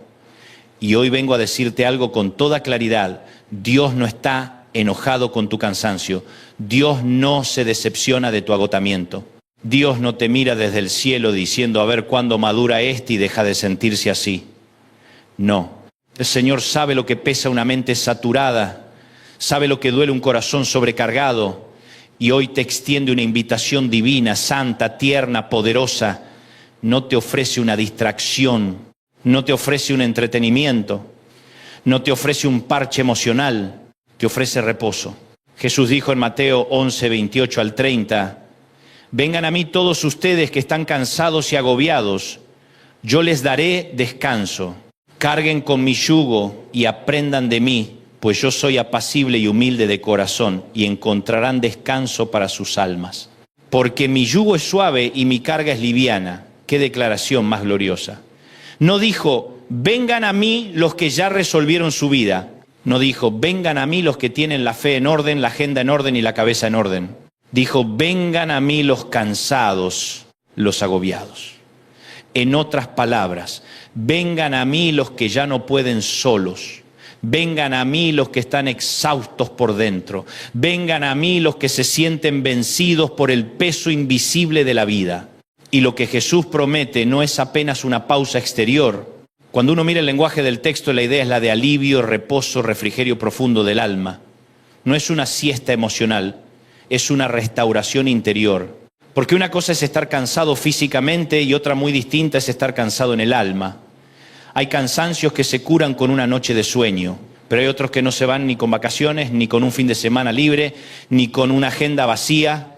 Hay un cansancio que viene de pelear demasiadas batallas por dentro, de pensar demasiado, de temer demasiado, de recordar demasiado, de anticipar demasiado, de querer controlar demasiado, de cargar culpas viejas, heridas viejas, conversaciones pendientes, lágrimas escondidas, deudas, diagnósticos, problemas familiares, preguntas sin respuesta, y llega un momento en que la mente se convierte en una habitación llena de voces. Una te habla del ayer, otra te amenaza con el mañana, otra te acusa, otra te avergüenza, otra te dice que no vas a salir. Y en medio de todo ese ruido, la voz de Cristo sigue sonando igual de firme, ven a mí, yo te daré descanso. Y me impresiona que Jesús no dijo ven a una idea, no dijo ven a una doctrina solamente, no dijo ven a una técnica para relajarte, dijo ven a mí. Porque el reposo bíblico no es primero un método, es una persona. El descanso del alma no empieza cuando las circunstancias cambian. Empieza cuando la presencia de Cristo llena el lugar donde antes gobernaba la ansiedad. El mundo te dice descansar es desconectarte de todo. Jesús dice descansar es conectarte conmigo. El mundo te dice, silencia el dolor con ruido. Jesús dice, tráeme tu dolor. El mundo te dice, escápate. Jesús dice, permanece en mí. El mundo te dice, tú puedes con todo. Jesús dice, sin mí no puedes, pero conmigo no estás solo. David lo entendió y por eso escribió en el Salmo 62, solo en Dios haya descanso mi alma. De Él viene mi salvación, solo en Dios haya descanso mi alma, de Él viene mi esperanza. Oh pueblo, confía en Él siempre, derrama ante Él tu corazón, pues Dios es nuestro refugio. Qué frase tremenda. Derrama ante Él tu corazón. No administra, no maquilles, no edites, no le lleves a Dios una versión diplomática de tu dolor. Derrámalo. Di la verdad. Señor, estoy cansado. Señor, tengo miedo. Señor, estoy enojado. Señor, no entiendo. Señor, me siento solo. Señor, tengo la mente hecha un nudo. Porque el reposo no empieza cuando finges que estás bien. Empieza cuando dejas de fingir delante de aquel que ya conoce cada rincón de tu alma. Hay personas que creen que la espiritualidad consiste en nunca quebrarse. Pero la Biblia no presenta héroes de cartón. Presenta hombres y mujeres reales. Por eso amo tanto la escena de Elías en 1 Reyes 19. Después de uno de los capítulos más intensos de su ministerio, el profeta termina debajo de un arbusto deseando morirse. Y escucha esto, porque esto es demasiado humano y demasiado santo a la vez. Dios no llega primero con una reprimenda. No llega diciendo, Elías, qué poca fe. No llega diciendo, levántate campeón, decretá, declarate victorioso. No, Elías se acuesta, se duerme. Y el cielo le responde con descanso, con pan, con agua y con presencia. Qué hermoso Dios tenemos. Un Dios que sabe que a veces el alma no necesita primero una explicación, sino descanso. A veces no necesitas una conferencia, necesitas respirar. A veces no necesitas que alguien te exija más fe. Necesitas que Dios te toque con ternura y te diga, come, duerme, yo sigo aquí. ¿No será que muchos de nosotros estamos intentando resolver espiritualmente lo que también necesita ser rendido con humanidad delante de Dios? No todo cansancio es pecado. No toda fatiga es debilidad moral. Hay temporadas en las que has dado tanto, has sostenido tanto, has llorado tanto en secreto, has servido tanto aún con el corazón cansado que llegás a un punto en el que necesitas oír esto. Descansar no es traicionar tu llamado. Descansar también es obediencia. Porque si Dios hizo que Elías durmiera, entonces el reposo no siempre es interrupción del plan. A veces es parte del plan. Pablo, en Filipenses 4, 6 y 7 nos entrega una llave que parece sencilla, pero es profundísima. No se preocupen por nada, más bien en toda ocasión con oración y ruego, presenten sus peticiones a Dios y denle gracias. Y la paz de Dios, que sobrepasa todo entendimiento, cuidará sus corazones y sus pensamientos en Cristo Jesús. Me fascina esto. No dice que la paz de Dios va a eliminar de inmediato todas las circunstancias difíciles. Dice que va a cuidar tus corazones y tus pensamientos. La imagen es casi militar, como si la paz de Dios hiciera guardia en la puerta de tu mente y le dijera al caos, hasta aquí llegas. Como si la paz de Dios se parara frente al corazón herido y dijera, no vas a colapsar hoy porque el cielo está haciendo custodia.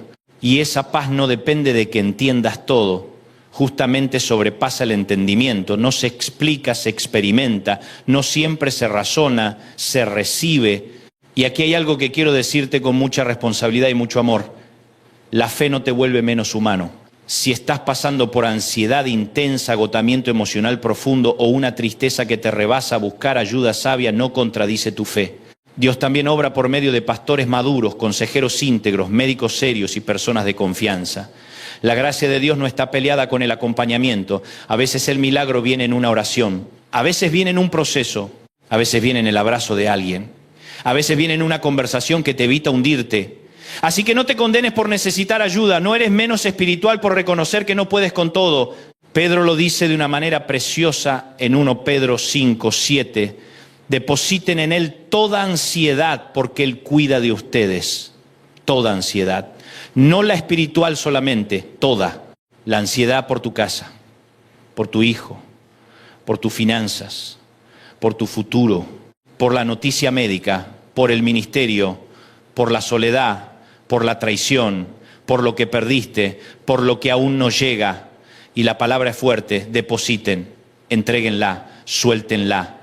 No la acaricies, no la alimentes, no la conviertas en mascota del alma, entrégala. Y sí, a veces hay que hacerlo una vez y otras veces 20 veces en el mismo día, porque hay cargas que vuelven a subirse a tus hombros si uno no se las vuelve a entregar al Señor.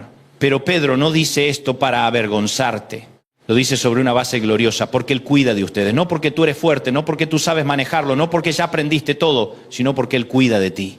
Hay una diferencia enorme entre vivir pensando yo tengo que sostenerlo todo y vivir diciendo mi Padre me está sosteniendo a mí.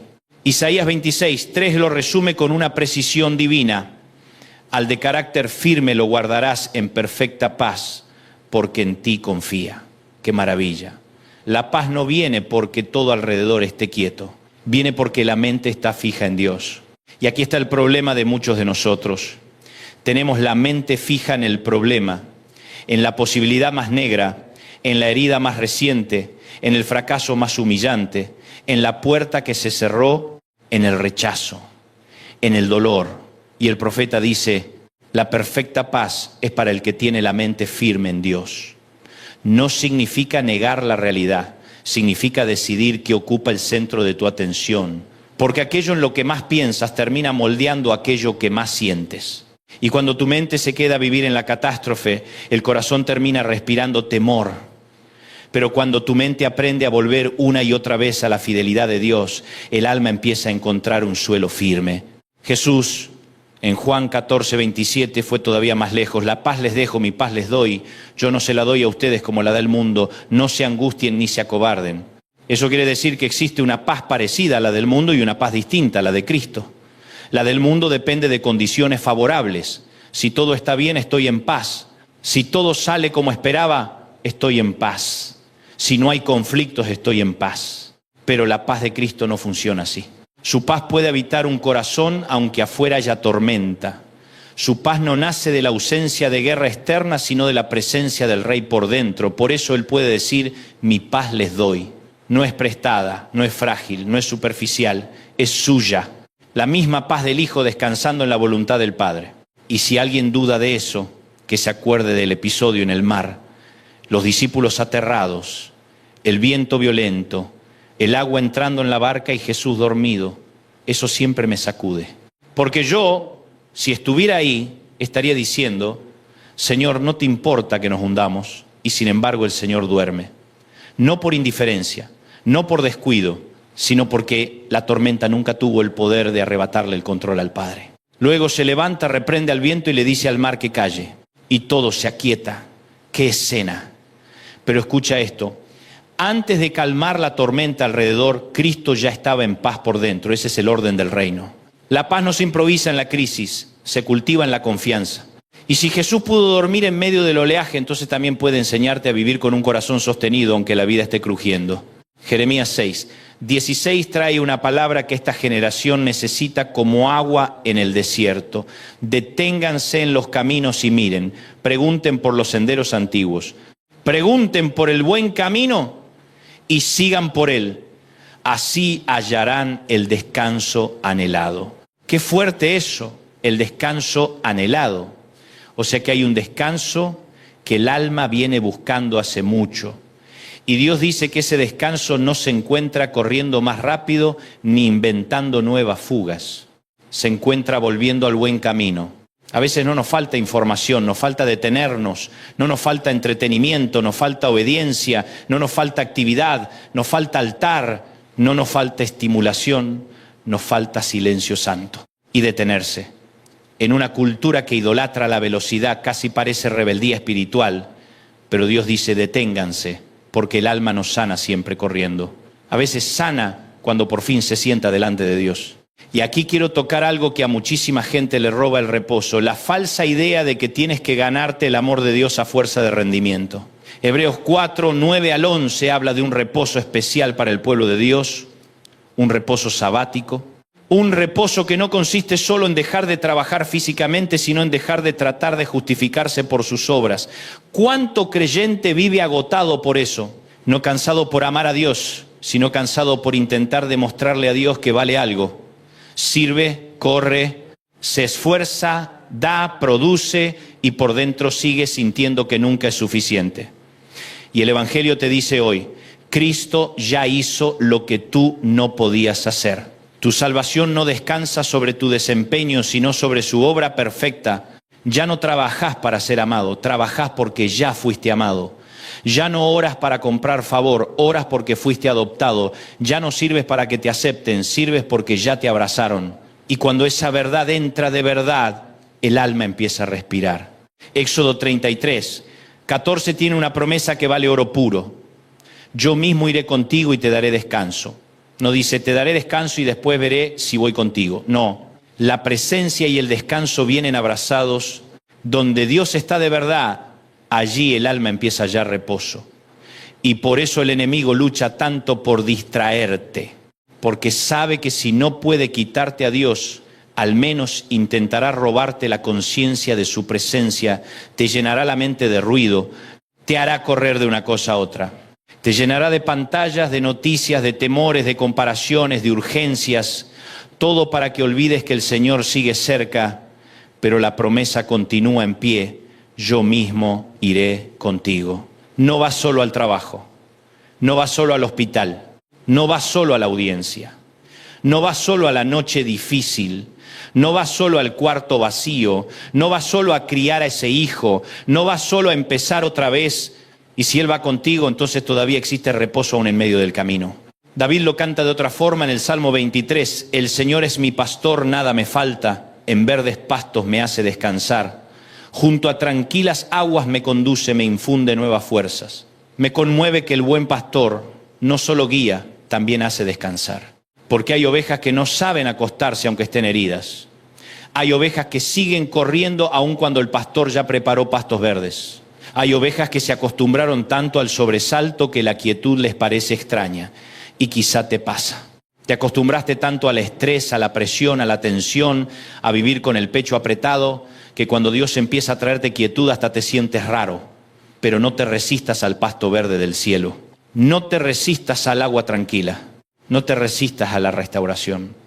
Hay personas que saben pelear pero no saben recibir. Saben sacrificarse pero no saben reposar. Y hoy el pastor te está diciendo, déjame cuidar de ti también.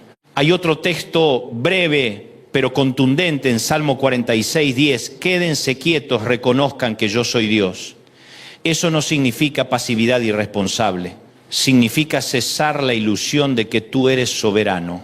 Significa dejar de ocupar el trono que nunca te perteneció. Significa decir, Señor, no entiendo todo, pero tú sigues siendo Dios. No controlo todo, pero tú sigues siendo Dios. No puedo con todo, pero tú sigues siendo Dios. Y déjame decirte algo. Muchas veces la mente no se agota solo por el problema, sino por la pretensión secreta de querer resolverlo todo. La ansiedad muchas veces es una pelea por el control. Y el reposo muchas veces comienza cuando finalmente dices, ya no voy a jugar a ser Dios de mi vida. Ese puesto ya está ocupado. Y gracias a Dios que está ocupado por alguien infinitamente más sabio que yo.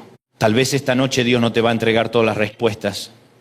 Tal vez no te va a mostrar de una vez todo el mapa. Tal vez no va a resolver cada detalle antes de que termine el día. Pero sí puede hacer algo glorioso, puede darte reposo en medio de lo no resuelto.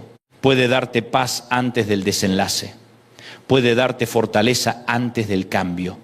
Puede darte una calma que no depende del final, sino de su cercanía. Y eso, querido, ya es milagro. Porque a veces estamos esperando que Dios cambie la escena y Dios empieza cambiando el pulso del corazón. A veces estamos esperando que Dios quite el problema y Dios primero le quita al problema el derecho a gobernar nuestra mente. Quiero decirte algo como aplicación pastoral, sin espectáculo, sin exageración, pero con convicción. Hoy Dios quiere cortar una vieja alianza entre tu mente y el temor. Hoy Dios quiere romper esa costumbre de pensar siempre lo peor. Hoy Dios quiere desactivar esa alarma interna que vive sonando incluso cuando no ha pasado nada. Hoy Dios quiere regalarte un nuevo ritmo interior, no uno basado en la prisa, sino en la confianza. No uno basado en la autosuficiencia, sino en la dependencia santa. No uno basado en el ruido, sino en la voz del pastor. Y no te digo esto como si nunca volvieras a luchar. No. Quizá mañana tengas que volver a orar. Quizá pasado mañana tengas que volver a entregar la carga. Pero ya no lo harás como alguien abandonado, sino como alguien acompañado. Ya no lo harás como alguien que mendiga atención, sino como un hijo que conoce la casa del Padre. Y si me preguntás, ¿cómo empiezo a recibir ese reposo? Te diría algo muy simple. Empieza acercándote, vuelve a Cristo, vuelve con honestidad, vuelve sin maquillaje espiritual, vuelve con la verdad. Dile, Señor, mi mente está cansada, mi corazón está cansado, vengo a ti. Luego aprende a derramar el corazón, como dice el Salmo 62. No reprimas todo, Después entrega la ansiedad, como dice Pedro. Nómbrala, suéltala. Luego fija la mente en Él, como dice Isaías. No alimentes solo el miedo, alimenta la fe. Y finalmente, acepta que el reposo también incluye quietud, límites, pausas y obediencia. No puedes decir que confías en Dios si sigues insistiendo en sostener el mundo con tus hombros. Yo siento en mi espíritu que hay gente escuchando esto con el alma temblando. Gente que lleva demasiado tiempo sobreviviendo. Gente que ya no sabe lo que es respirar profundo sin culpa. Gente que se volvió experta en funcionar pero se olvidó de descansar. Gente que ama a Dios pero ha perdido la capacidad de aquietarse. Y hoy el Señor te dice, hijo, hija, no te hice para vivir permanentemente en estado de alarma, no te hice para ser prisionero de tus pensamientos, no te hice para que el corazón te golpee el pecho de angustia todos los días. Ven a mí. Yo te daré descanso. ¿Qué promesa? Yo te daré descanso, no lo comprarás, no lo fabricarás, no lo fingirás, yo te lo daré. Y hoy quiero hablarle también a los que han confundido reposo con resignación. No es lo mismo. Reposar en Dios no es bajar los brazos en incredulidad. Es dejar de pelear en la carne para empezar a confiar en el Espíritu. Es seguir caminando pero sin el veneno del desespero. Es seguir orando pero sin la exigencia histérica del control.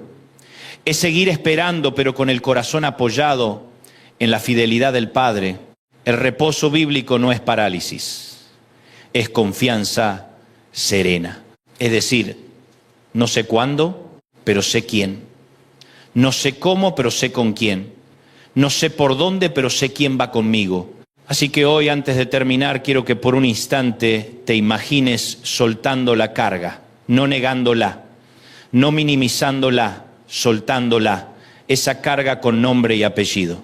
Esa que llegó con un correo, con una llamada, con un resultado, con una ausencia, con una traición, con una deuda, con una mala noticia. Imagínate poniéndola a los pies de Cristo. Y al hacerlo, escucha al Maestro decirte otra vez, mi yugo es suave y mi carga es liviana. Es como si te dijera, la vida sigue siendo seria, pero no tienes que arrastrarla sin mí. El camino sigue siendo real, pero no vas a recorrerlo solo. La tormenta existe, pero no te traga. El valle existe, pero no te define. La noche existe, pero no es eterna. Yo estoy aquí. Voy a terminar orando por ti. Señor Jesús, hoy venimos a ti los cansados, los agobiados, los que tienen la mente saturada y el corazón fatigado. Venimos sin máscaras, venimos sin discursos religiosos, venimos como estamos. Te pedimos que pongas tu paz donde hubo tormenta, tu quietud donde hubo ruido, tu presencia donde hubo soledad, tu esperanza donde hubo agotamiento. Hoy depositamos en ti toda ansiedad, toda carga, toda culpa, todo miedo. Guarda nuestros corazones y nuestros pensamientos. Danos el reposo que el mundo no puede dar. Enséñanos a descansar en tu amor, a confiar en tu tiempo, a rendirnos a tu voluntad. Y que esta noche y las que vienen podamos decir con verdad, solo en Dios haya descanso mi alma. En el nombre poderoso de Jesús. Amén. Y si este mensaje tocó tu corazón, compártelo con alguien que necesite respirar esperanza. Suscríbete, acompáñanos y ayúdanos a seguir sembrando palabra viva donde hay gente peleando batallas en silencio. Porque quizás hoy Dios te regaló reposo a ti, pero mañana va a usar tu voz para llevar reposo a alguien más. Hay batallas que no se ven, hay dolores que no hacen ruido, hay heridas que no sangran por fuera, pero por dentro te dejan sin aire. Y a veces el problema no es que te falte comida en la mesa, ni un techo, ni trabajo, ni gente alrededor. A veces el problema es otro. A veces lo que te está matando es ese hueco en el pecho que no sabes explicar, esa sensación de estar rodeado y aún así sentirte solo, esa fatiga del alma que no se cura durmiendo 8 horas, ese cansancio que no está en los músculos, sino en el corazón. Y yo vine a hablarle a esa persona, a vos, al que sigue sonriendo para que nadie pregunte demasiado, a la mujer que sirve a todos pero hace rato que por dentro se viene apagando, al hombre que aprendió a tragarse el llanto porque cree que quebrarse es perder, al joven que tiene el teléfono lleno de mensajes pero el alma llena de silencio, al que se mira al espejo y dice no entiendo qué me pasa, tendría que estar bien, pero no estoy bien. Escúchame con el corazón abierto, no estás loco, no estás sola, no te pasa porque seas débil, no te pasa porque Dios te abandonó. Te pasa porque el alma humana fue creada con un espacio que no puede llenar el aplauso, no puede llenar el dinero, no puede llenar el deseo, no puede llenar el éxito, no puede llenar ni siquiera el amor humano cuando se lo convierte en un sustituto de Dios. Hay un vacío que solo puede ser habitado por la presencia del Señor. Por eso el salmista se mira a sí mismo y se habla con una honestidad brutal. Dice en Salmo 42, 5, ¿por qué te abates, oh alma mía, y te turbás dentro de mí? Espera en Dios, porque aún he de alabarle, salvación mía y Dios mío. Me conmueve ese texto, porque la Biblia no niega el abatimiento del alma. La Biblia no nos obliga a fingir. La Biblia no dice, si sos espiritual nunca vas a sentirte vacío. No, la Escritura reconoce que hay días donde el alma se cae al piso. Días donde uno tiene que predicarse a sí mismo, porque si se deja llevar por lo que siente, se hunde. Y quizá vos estás en uno de esos días. Tal vez venís arrastrando meses así, y lo más peligroso del vacío interior es que uno intenta llenarlo con cualquier cosa, con ruido, con compras, con trabajo, con relaciones, con validación, con religión vacía, con una agenda saturada para no escuchar lo que está pasando adentro, porque el silencio da miedo. Porque cuando se apagan las pantallas, cuando se cierra la puerta, cuando nadie te escribe, cuando nadie te aplaude, cuando nadie te necesita, ahí aparece la gran pregunta, ¿qué queda de mí cuando me quedo a solas conmigo? Y si no tenés a Dios en el centro, esa pregunta se vuelve insoportable. Hay gente que cree que el vacío se resuelve acumulando experiencias. Entonces viaja más, compra más, consume más, publica más, presume más, conquista más, corre más. Pero llega la noche y sigue igual, porque el alma no se alimenta con dopamina. El alma no respira con aprobación social. El alma necesita eternidad, el alma necesita verdad, el alma necesita amor del bueno, del que no usa, del que no manipula, del que no abandona, del que no se retira cuando ve tus ruinas. Por eso Jesús en Juan 4, 13 y 14 le dice a la mujer samaritana junto al pozo, cualquiera que bebiere de esta agua volverá a tener sed, mas el que bebiere del agua que yo le daré no tendrá sed jamás, sino que el agua que yo le daré será en él una fuente de agua que salte para vida eterna. Qué escena tremenda. Una mujer va al pozo a buscar agua, pero en realidad el Señor está leyendo una sed mucho más profunda. Ella fue por agua para el cuerpo y Cristo vino a señalar la sed del alma. Y ahí está uno de los retratos más poderosos del vacío interior. Porque esa mujer no era simplemente alguien con un pasado complicado. Era una mujer que había buscado pertenencia, valor, consuelo y amor en lugares que no podían sostenerla. Había tenido 5 maridos y el hombre con el que vivía en ese momento tampoco era su marido. Y Jesús no la expone para humillarla.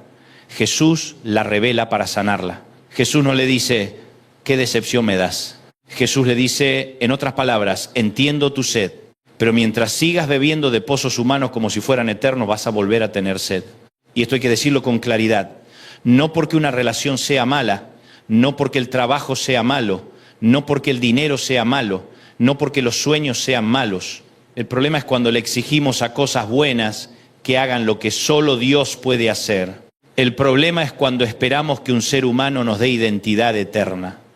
El problema es cuando esperamos que una carrera nos quite la soledad. El problema es cuando esperamos que el éxito anestesie la herida del rechazo. El problema es cuando transformamos los dones en dioses. Entonces terminamos agotados, porque nada creado soporta el peso de reemplazar al Creador. Y algunos me dirán, pero yo no estoy metido en excesos. Yo no ando corriendo detrás del mundo. Yo voy a la iglesia, yo oro, yo sirvo. Y aún así te sentís vacío. Sí, porque también existe el vacío del que está haciendo muchas cosas para Dios, pero hace rato que dejó de descansar en Dios. Existe el vacío del que tiene actividad espiritual, pero no intimidad. Existe el vacío del que aprendió el idioma del reino, pero perdió el asombro. Existe el vacío del que sigue cantando, pero ya no tiembla delante de la presencia. Existe el vacío del que trabaja en la casa del Padre, pero dejó de disfrutar al Padre de la casa. Por eso no basta con decir, yo estoy en el ambiente correcto. La pregunta es otra. ¿Está Cristo habitando tu interior o solo rondando tu periferia?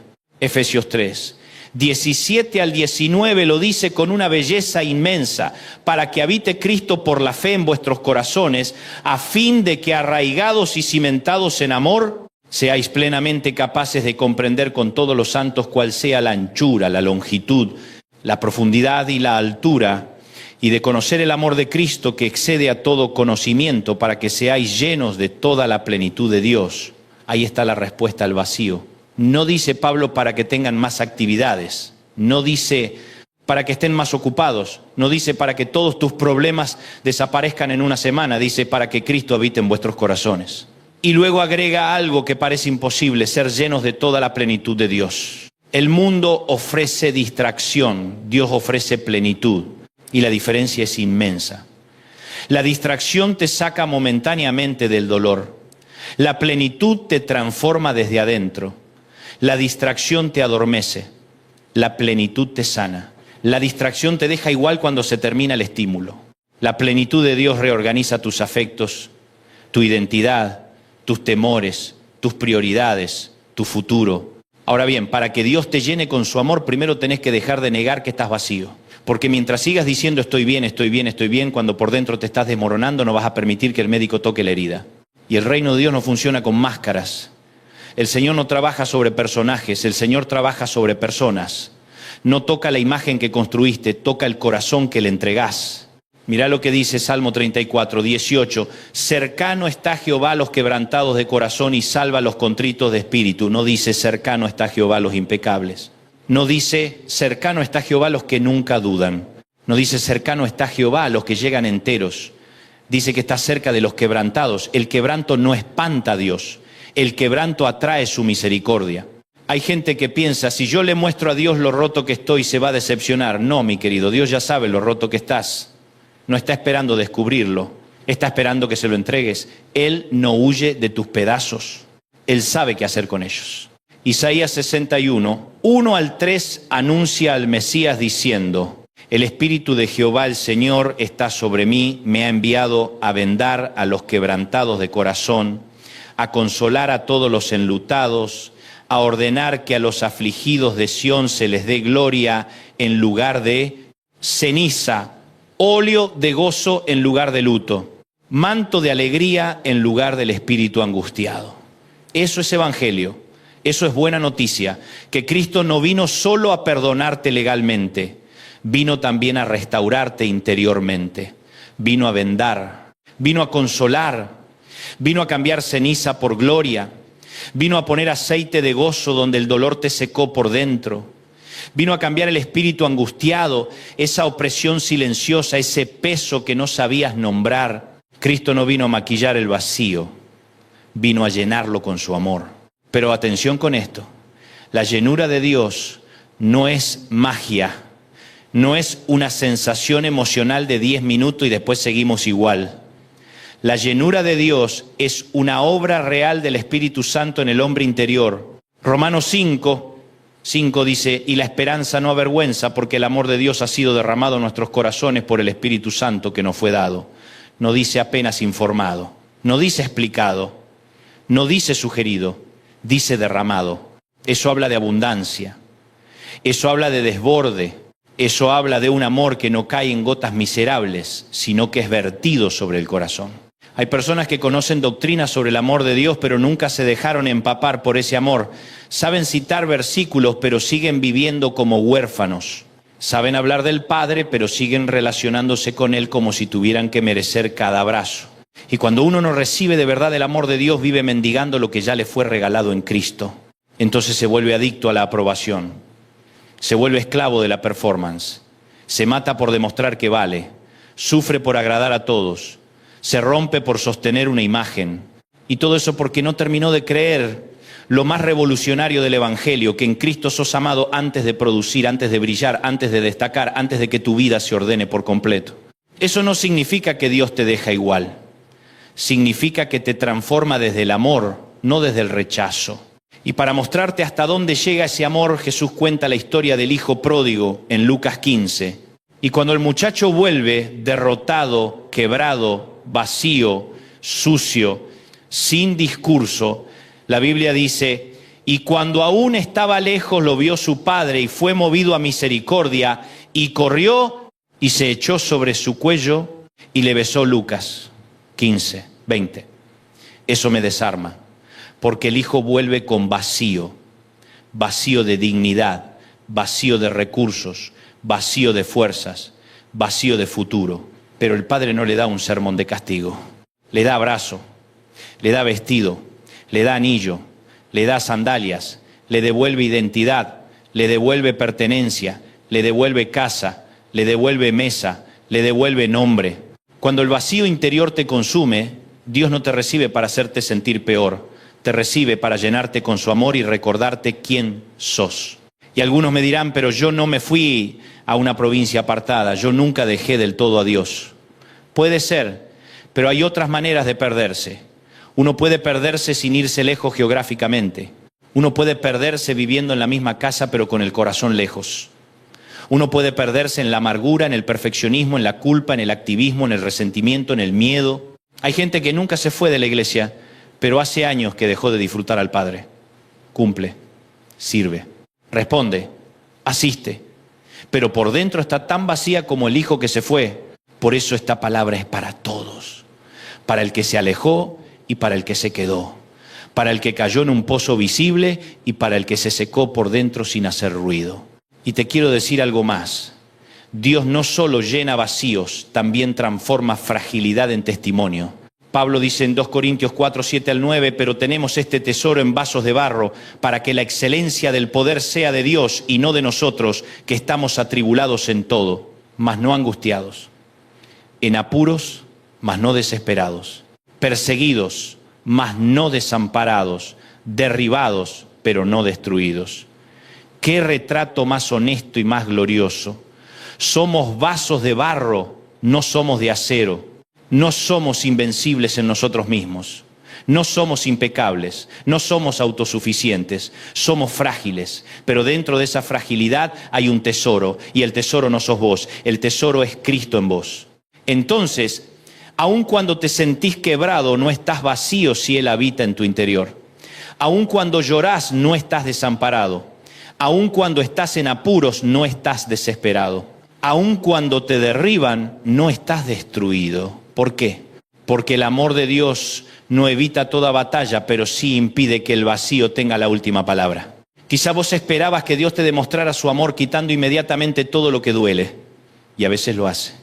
Pero muchas otras veces te demuestra su amor sosteniéndote dentro del proceso, dándote paz en medio de la tormenta, fuerza en medio del desgaste, luz en medio de la confusión.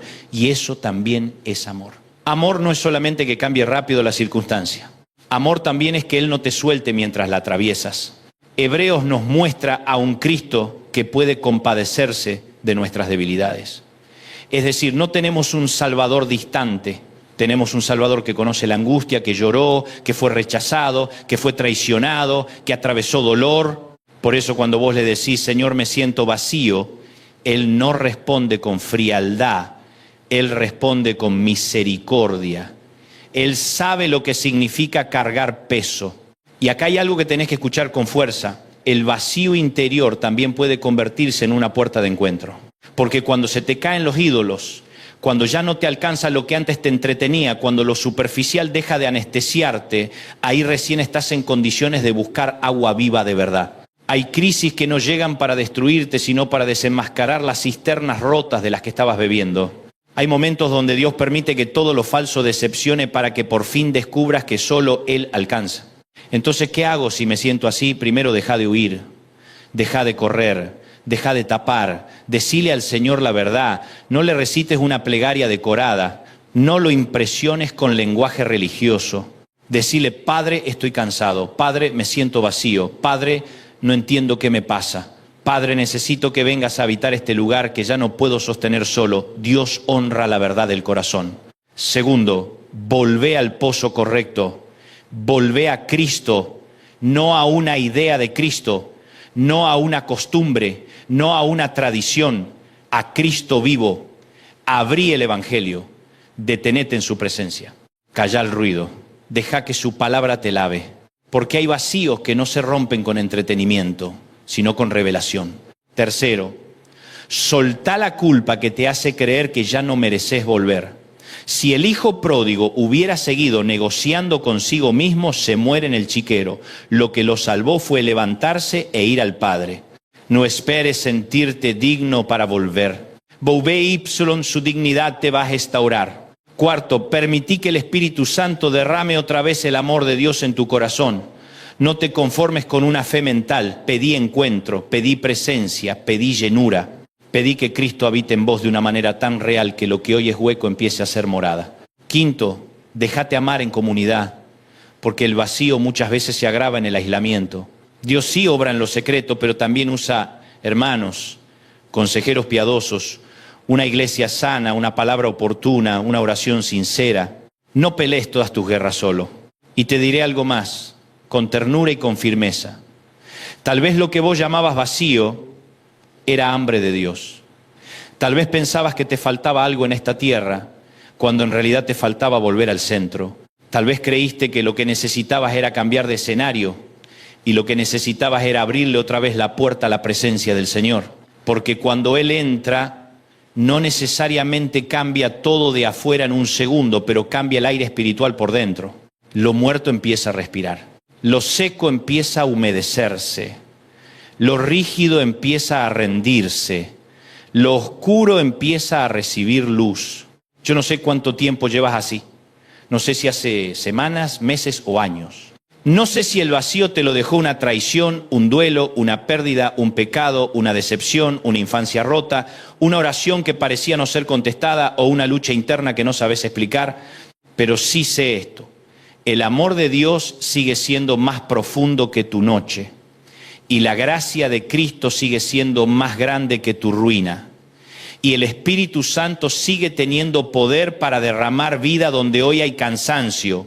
No te resignes a vivir hueco, no te acostumbres a sobrevivir vacío. No hagas de la sequía una identidad. No digas yo soy así cuando el cielo dice yo puedo llenarte. No te quedes abrazando tus cenizas cuando el Señor ofrece gloria. No te quedes vistiendo luto cuando Cristo ya compró aceite de gozo.